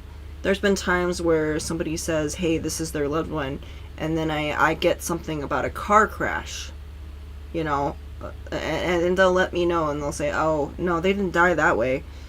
And I said, oh, I'm so sorry. And my greatest fear, the reason that I never wanted to be a medium or a spiritist or somebody that communicates with dead loved ones and spirits was because I was afraid I'd get it wrong. And I'd get it so wrong that, you know, they'd get mad at me or something. But so far I've just been really upfront, and I've said, you know, obviously, you know, when I do this, I can misinterpret things. And when I got it wrong, the person was really nice about it. She didn't get mad. She just was like, you know, you're human. I'm human. I make mistakes. But I'm not intentionally trying to deceive someone, you know? I'm not intentionally trying to deceive them, and once they know that, they're cool with it. They realize that, you know, but then I had to figure out, I was like, okay, who died in a car crash? I gotta figure that out, because I got a room full of haunted things. Haunted vessels, sorry. Did not mean to call you haunted. The fuck? Oh. Whoa. Whoa. Just saw one of my dolls. This is a new doll. Would you like to be shown? Is it okay? Okay. Can you show? Here we go. She's a new addition. Her name is, I call her Saki. She is a Fisher-Price doll. She's rare. She's one of a kind. She was a limited edition when she came out. I have another doll that looks very similar. She just looks like she's up to trouble, though. That's what I like about her. She has a very dark past. I'm not going to go into it, but I am going to show you. No, I'm not going to show you. There is something on... I'm not going to show you because I it's on her butt, okay? So I don't want to be like, look at this on her butt. You know, I don't want to be disrespectful like that. But I was just pulling up her dress, and I thought, oh, that looks like a stain. It looks like maybe it's a chocolate stain. It is dark red, and it looks like blood. It looks like blood. The reason I think it's blood is because it has a reddish hue, and it is dark, like rust. So when blood dries, it becomes dark. That's how you know blood is blood, because as it stains clothes or stains anything, it slowly loses oxygen, because it's not going through your body, it's not going through anything. And what happens is it loses its oxygen, it loses its nutrients, so it starts to become a rust color. And, you know, you're not... that's another thing. So, yeah, it oxidizes and it becomes dark red. So that is blood.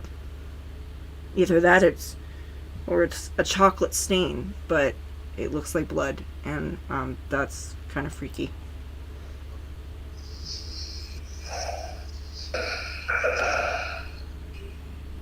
This spirit must have been drawn to the high life, flicking the sports car's engine on and off in an eerie rhythm, savoring a taste of the luxury it had left behind. Maybe it's like, I like this Tony car. on Reddit, Let me a try Gundam the anime fan who collects small robot models, noticed something strange about one of his action figures. Its head moved on its own. Assuming he was seeing things, he decided to record the figurine just in case it happened again. It's not real. Oh, so this is Transformers or Gundam. I'm not quite sure. It's not Gundam. So he's an action figure guy. Are we looking at that? Oh! It is slowly moving. So this is probably a spirit that likes The head on the white figurine in front of him began moving on its own, turning and facing Tony in an insanely creepy way, as if ominously staring. I'm not particularly fond of Transformers. Like, I'm not like crazy about them, but they're cool. They're cool. I mean, they transform into other things. What's not to like? You know, I'm not like huge fan, but I didn't grow up watching the cartoons or collecting them. But I'm glad that Fisher-Price is bringing them back, because we do need them.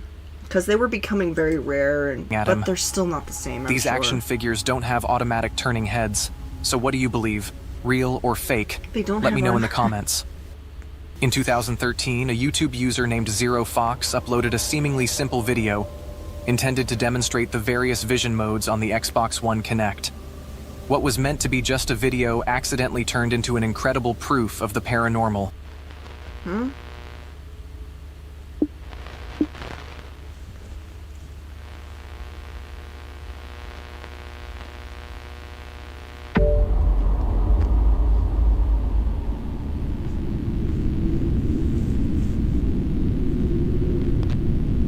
Hey?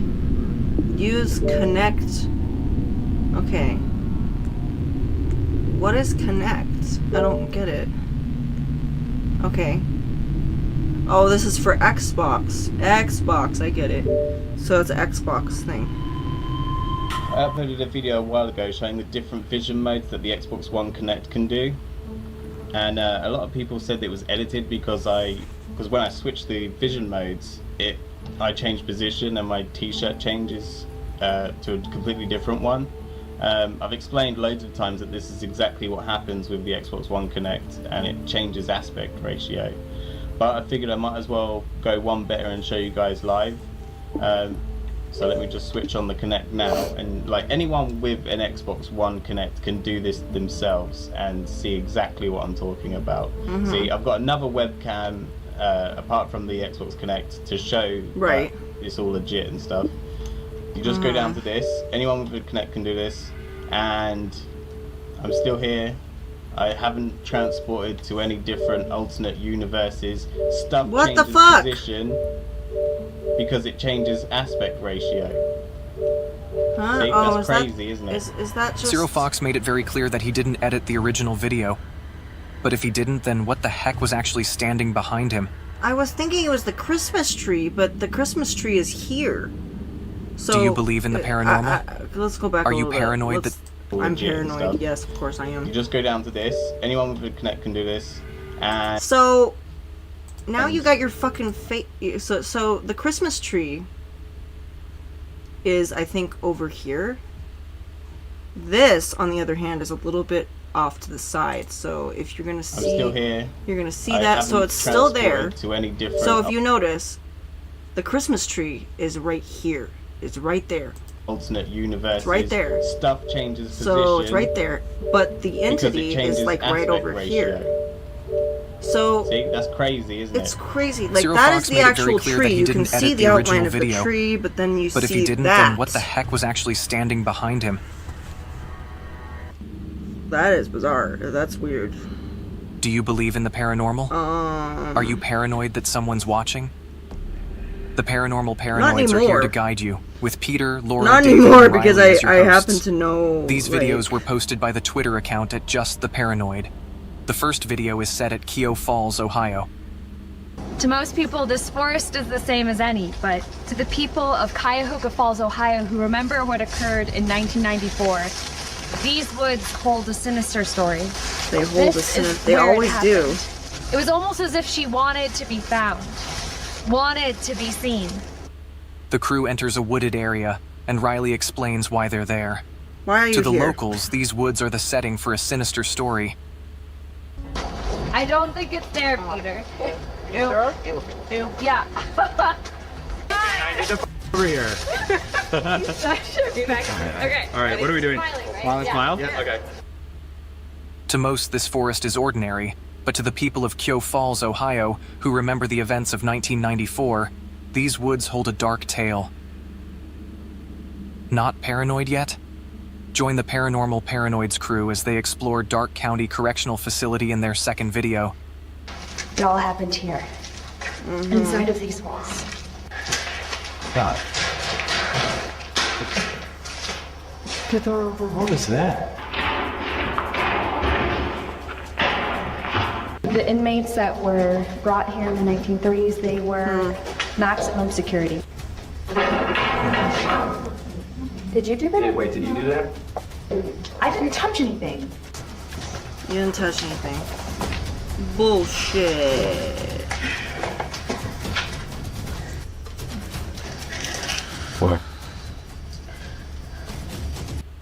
How?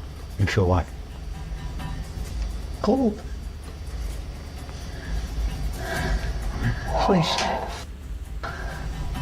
Ellie, what? What? What? Look at this. What did I do? God, how far back does that go? I don't know. I don't. That's pretty cool. Let's, yeah, sorry. let's investigate.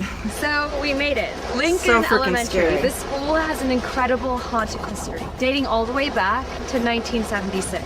She's so cute. In their final tour, the paranormal paranoids delve into the eerie history of Lincoln She's Elementary, so cute and so a school wholesome with a looking. haunted She doesn't past look like that dates somebody all the that way would be back doing to this. 1976. But then, This educational institution has long then been look at me. shrouded in mystery and tales of the supernatural, making it a prime destination for their paranormal she doesn't look like investigations. somebody that would be doing Is the that. legend true? David, what do you think? What do you think? What do you think? I don't know how far it is. Oh, I don't know. Så går vi så stille. Say. Så step right through it. See what we've done. You're stupid.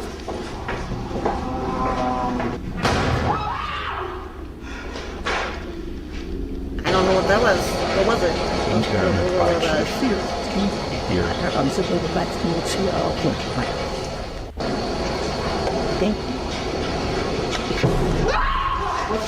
Hey, Dad.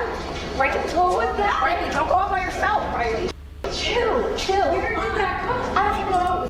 So what I'm getting from this,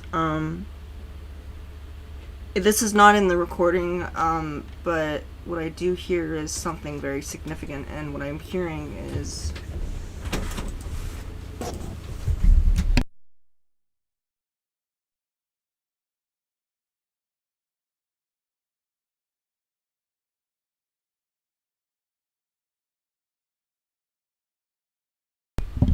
okay. So what I'm hearing is, I wish you were dead, I wish you were dead, I wish you were dead, I wish you were dead, over and over and over and over and over and over and over again.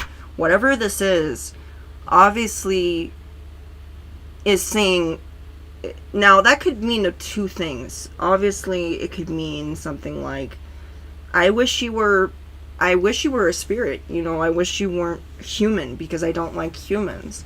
It could also mean that they wish that they had a spirit to interact with. It could also mean certain things, but it could also mean that this is a spirit that doesn't like humans to the extent that, you know, it's so, it kind of suggests that somebody either knows about the spirit realm. Obviously, it's a spirit. It knows about spirits.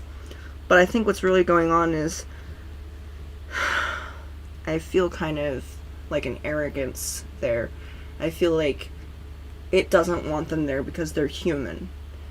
And is being aggressive about it, but is trying to prove a point, saying, I wish you were dead, I wish you were, you know, I wish you were a spirit. I wish you were not a human that's violating my space, is what it's saying. And most people think, oh, when a spirit says, I wish you were dead, you're thinking that it wants to kill you. No, not necessarily. It just means that they wish that you were a spirit. They don't want a human in their midst, either because they've not been human for a long time, or they have never been human at all, at any time.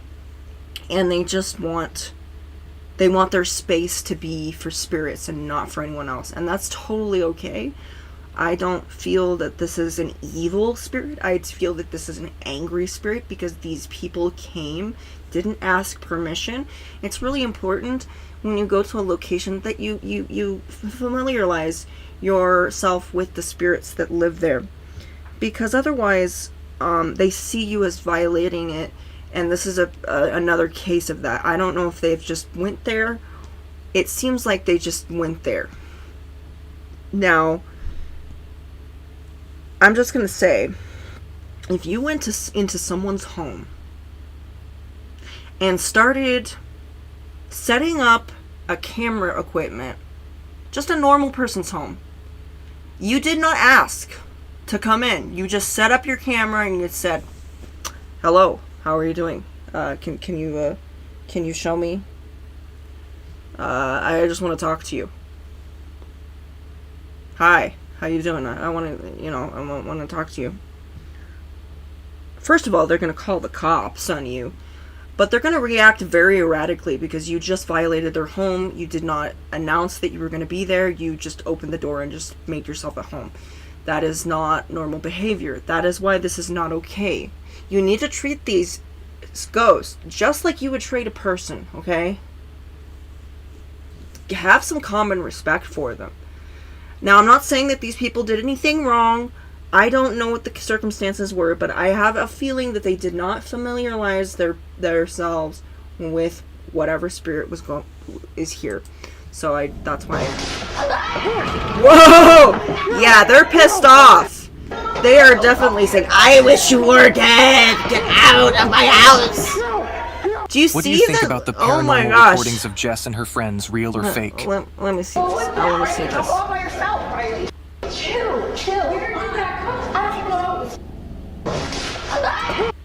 Wait. Like, it's gone so fast. Okay. Yeah, that's not human. That's not human. That never was human. Whatever that is. I can't pause it in time, but that was never human.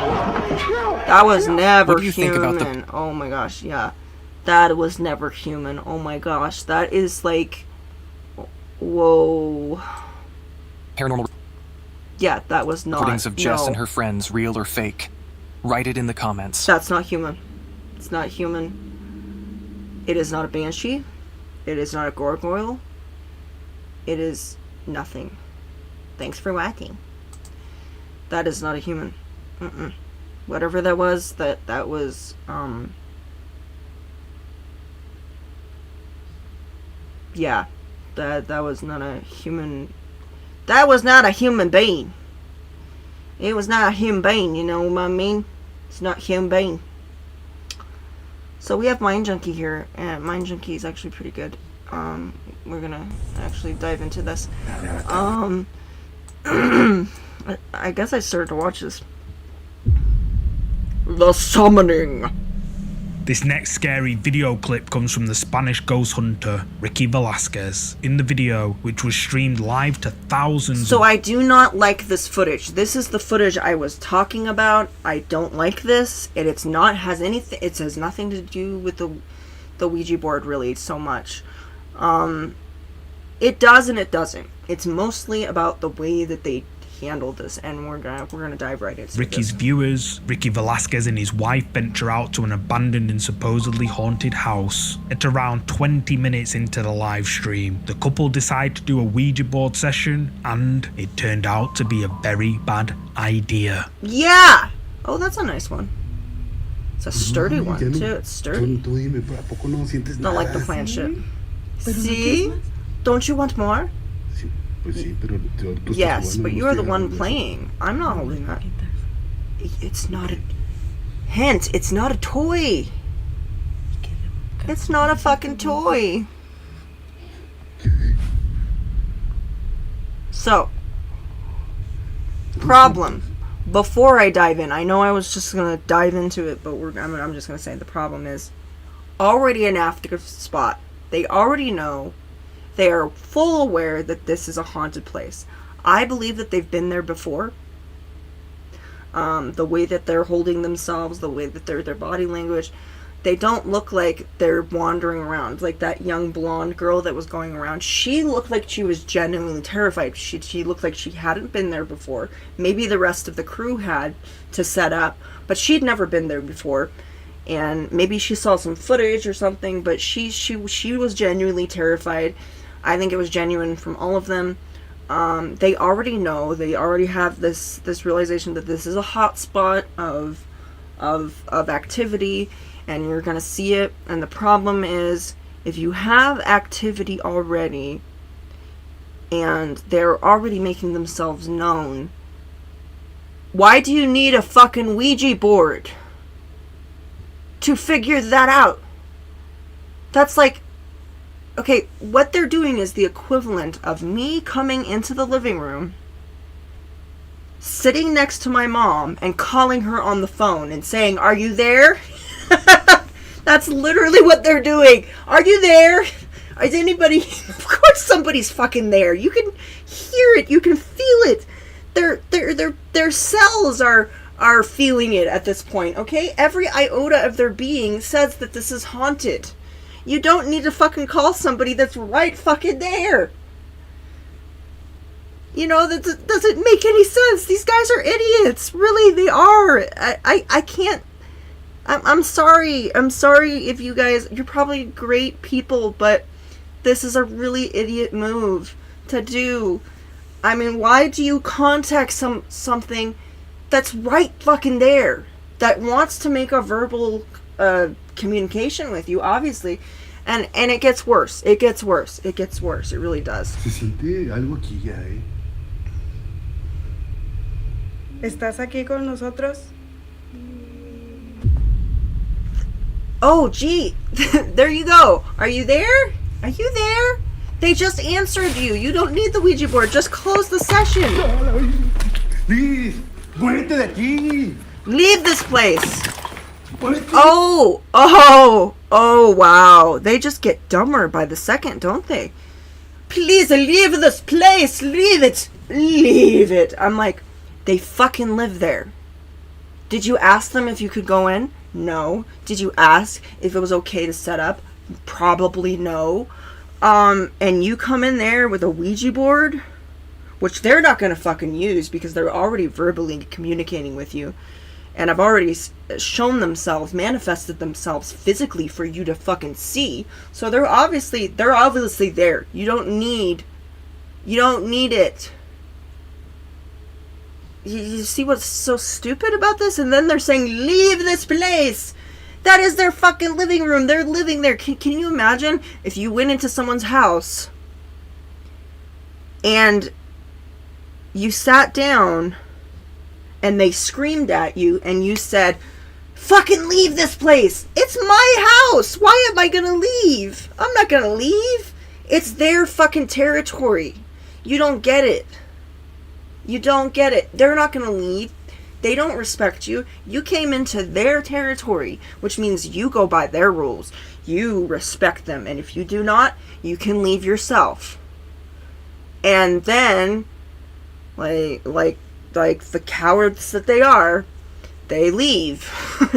Because they realized, first of all, I would just leave because I would be embarrassed about how fucking stupid I am. Telling a demon to leave their own home. How many people breaking into a home and like can you imagine if a burglar came into your home and started, you know, making a bunch of noise and shit, and then all of a sudden they're like, leave, get out of here, go. Why? This is my home. Why?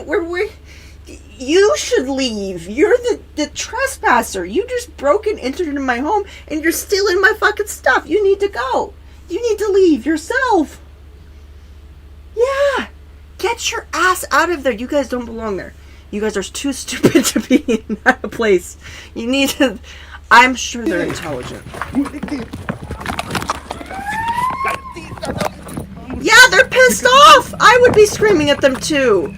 You're like, during the Ouija board session, the pair get some rather strange responses from whatever is communicating with them. But then the atmosphere changes and the couple begin to hear strange noises coming from the darkness around them. When Ricky's wife asks if there's anyone there with them, a creepy moaning noise can be heard coming from the corner of the room. Ricky goes to check it out. Then all of a sudden, a terrifying face of someone or something can be seen hiding.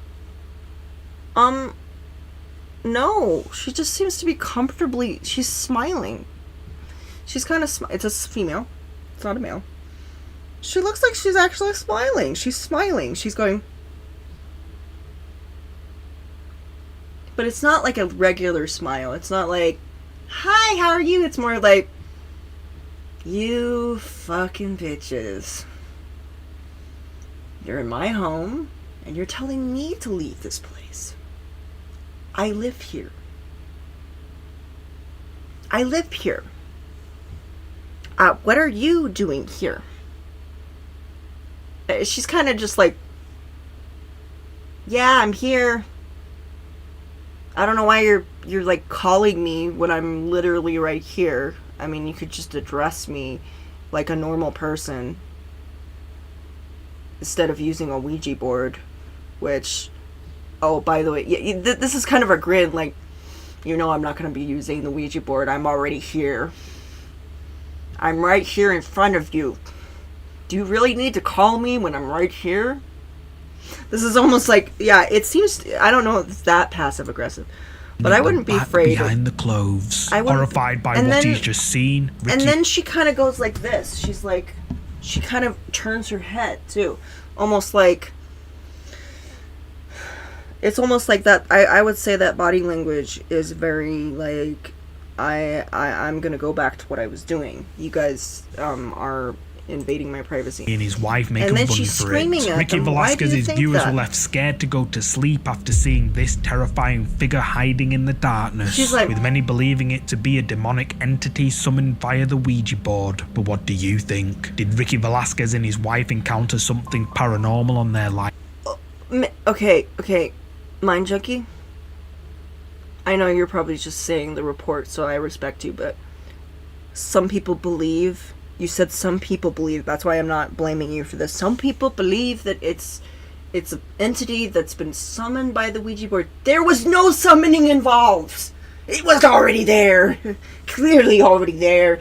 And it was not communicating. Like, it kind of moved it a little bit, but it was like, fuck, I'm already here. I might as well just, it's almost like, somebody pulls up, they would put down the phone, that you pull up and you say, hey, I'm in your driveway, I'm just gonna talk to you, because I'm pulling at your driveway, and I'm here. So that's kind of what this is doing. She's like not communicating because she's already there. There's no reason to communicate. There's no reason to summon. The Ouija board is fucking useless in this situation. It's not doing anything. It made a little movements, but she's kind of just like, so the Ouija board has no fucking value, no use whatsoever, because it's either used to communicate or to summon. There's no communication needed with the Ouija board because it's right there making vocal noises, and she is just like, that smile right there is like, I wish you would leave. I'm asking you nicely, please leave. I want you to go. You never asked if you could come into my home. So I don't see her as scary. I see her as being kind of the corpse's bride here. Just like, she's living her life, and some people just decided to wham down a Ouija board right in front of them, and she's just looking. So the Ouija board has no purpose here. It's not being used to summon them because it's already there. And there's no reason to communicate because they're already communicating. So these people are... I'm sorry. I'm getting too excited. They're stupid. They are stupid. I'm not saying they're stupid people, but they are acting stupid in this video. Okay? They could be very intelligent. I'm sure they're professionals and they're really good at what they do, but I'm not sure. Actually, I'm not going to say that I'm sure of anything at this point, because the only thing that I am sure right now is that they are stupid people doing stupid things for views. That's all I see here. Live stream, you tell me. I can be harsh about it. If you're a fan of scary videos, I know I'm being harsh here, but that's what I see. That's what I see here. There's no like, if I were to say, oh yeah, let's see this, let's see that. Yeah, it's just, that is the most frustrating segment that I've seen, because it is just, yeah, it's stupid. I don't like it, and I've come across it. That's not the first time that I have seen that video.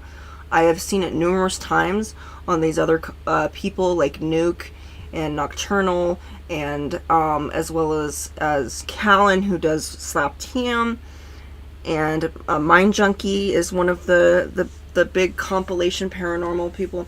I like Callan, who does Slap Tam, because he actually gets footage from actual paranormal investigators, even though like a majority of his stuff seems to be from Reddit, but he knows how to use it, so that's why I respect him. because he is a paranormal enthusiast. I could totally see him actually, you know, going on a ghost hunt and doing that. You know, he's like someone like Dad's Games that you would see doing that stuff. So I am going to have lunch, and then I am going to come back and I am going to watch some Dad's Games go on some ghost hunts, which will be really cool. Dad's Games, as you know, he does a lot of horror games, and I did not know that he was actually that he was a paranormal investigator. I should have known that. I should have known that he liked to go on ghost tours and stuff. He's not really a paranormal... well, I'm not going to discredit him. He's probably more of a hobbyist as far as paranormal investigating goes. Like, he's not making a living out of this. So more of a you know, an amateur paranormal investigator. So but I'm sure he has more experience than I do. I mean, he's got a camera and everything. So yeah, I'm gonna have lunch, and then I'm gonna try to unpack what Dad's Games does, as well as there is a new girl that I have been seeing around on Reels. Her name is Kelsey, Kelsi, and she's been doing some Pearl cosplay, and she has great expressions, and I have not actually seen her content before, so I'm very excited to see hers, and I'm very excited to see Daz.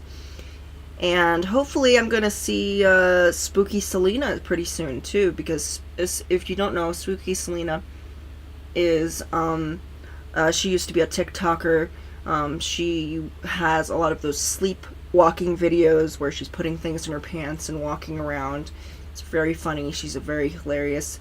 She's always been a joy in my book. I remember following her when TikTok actually existed in the States. And it was always a joy, and whenever I see her, she's always a joy, and I love how she hangs out with Call Me Chris all the time, and I'm following her too, and they go on and they investigate too, so I might check her content out as well. So other than that, yeah, I'm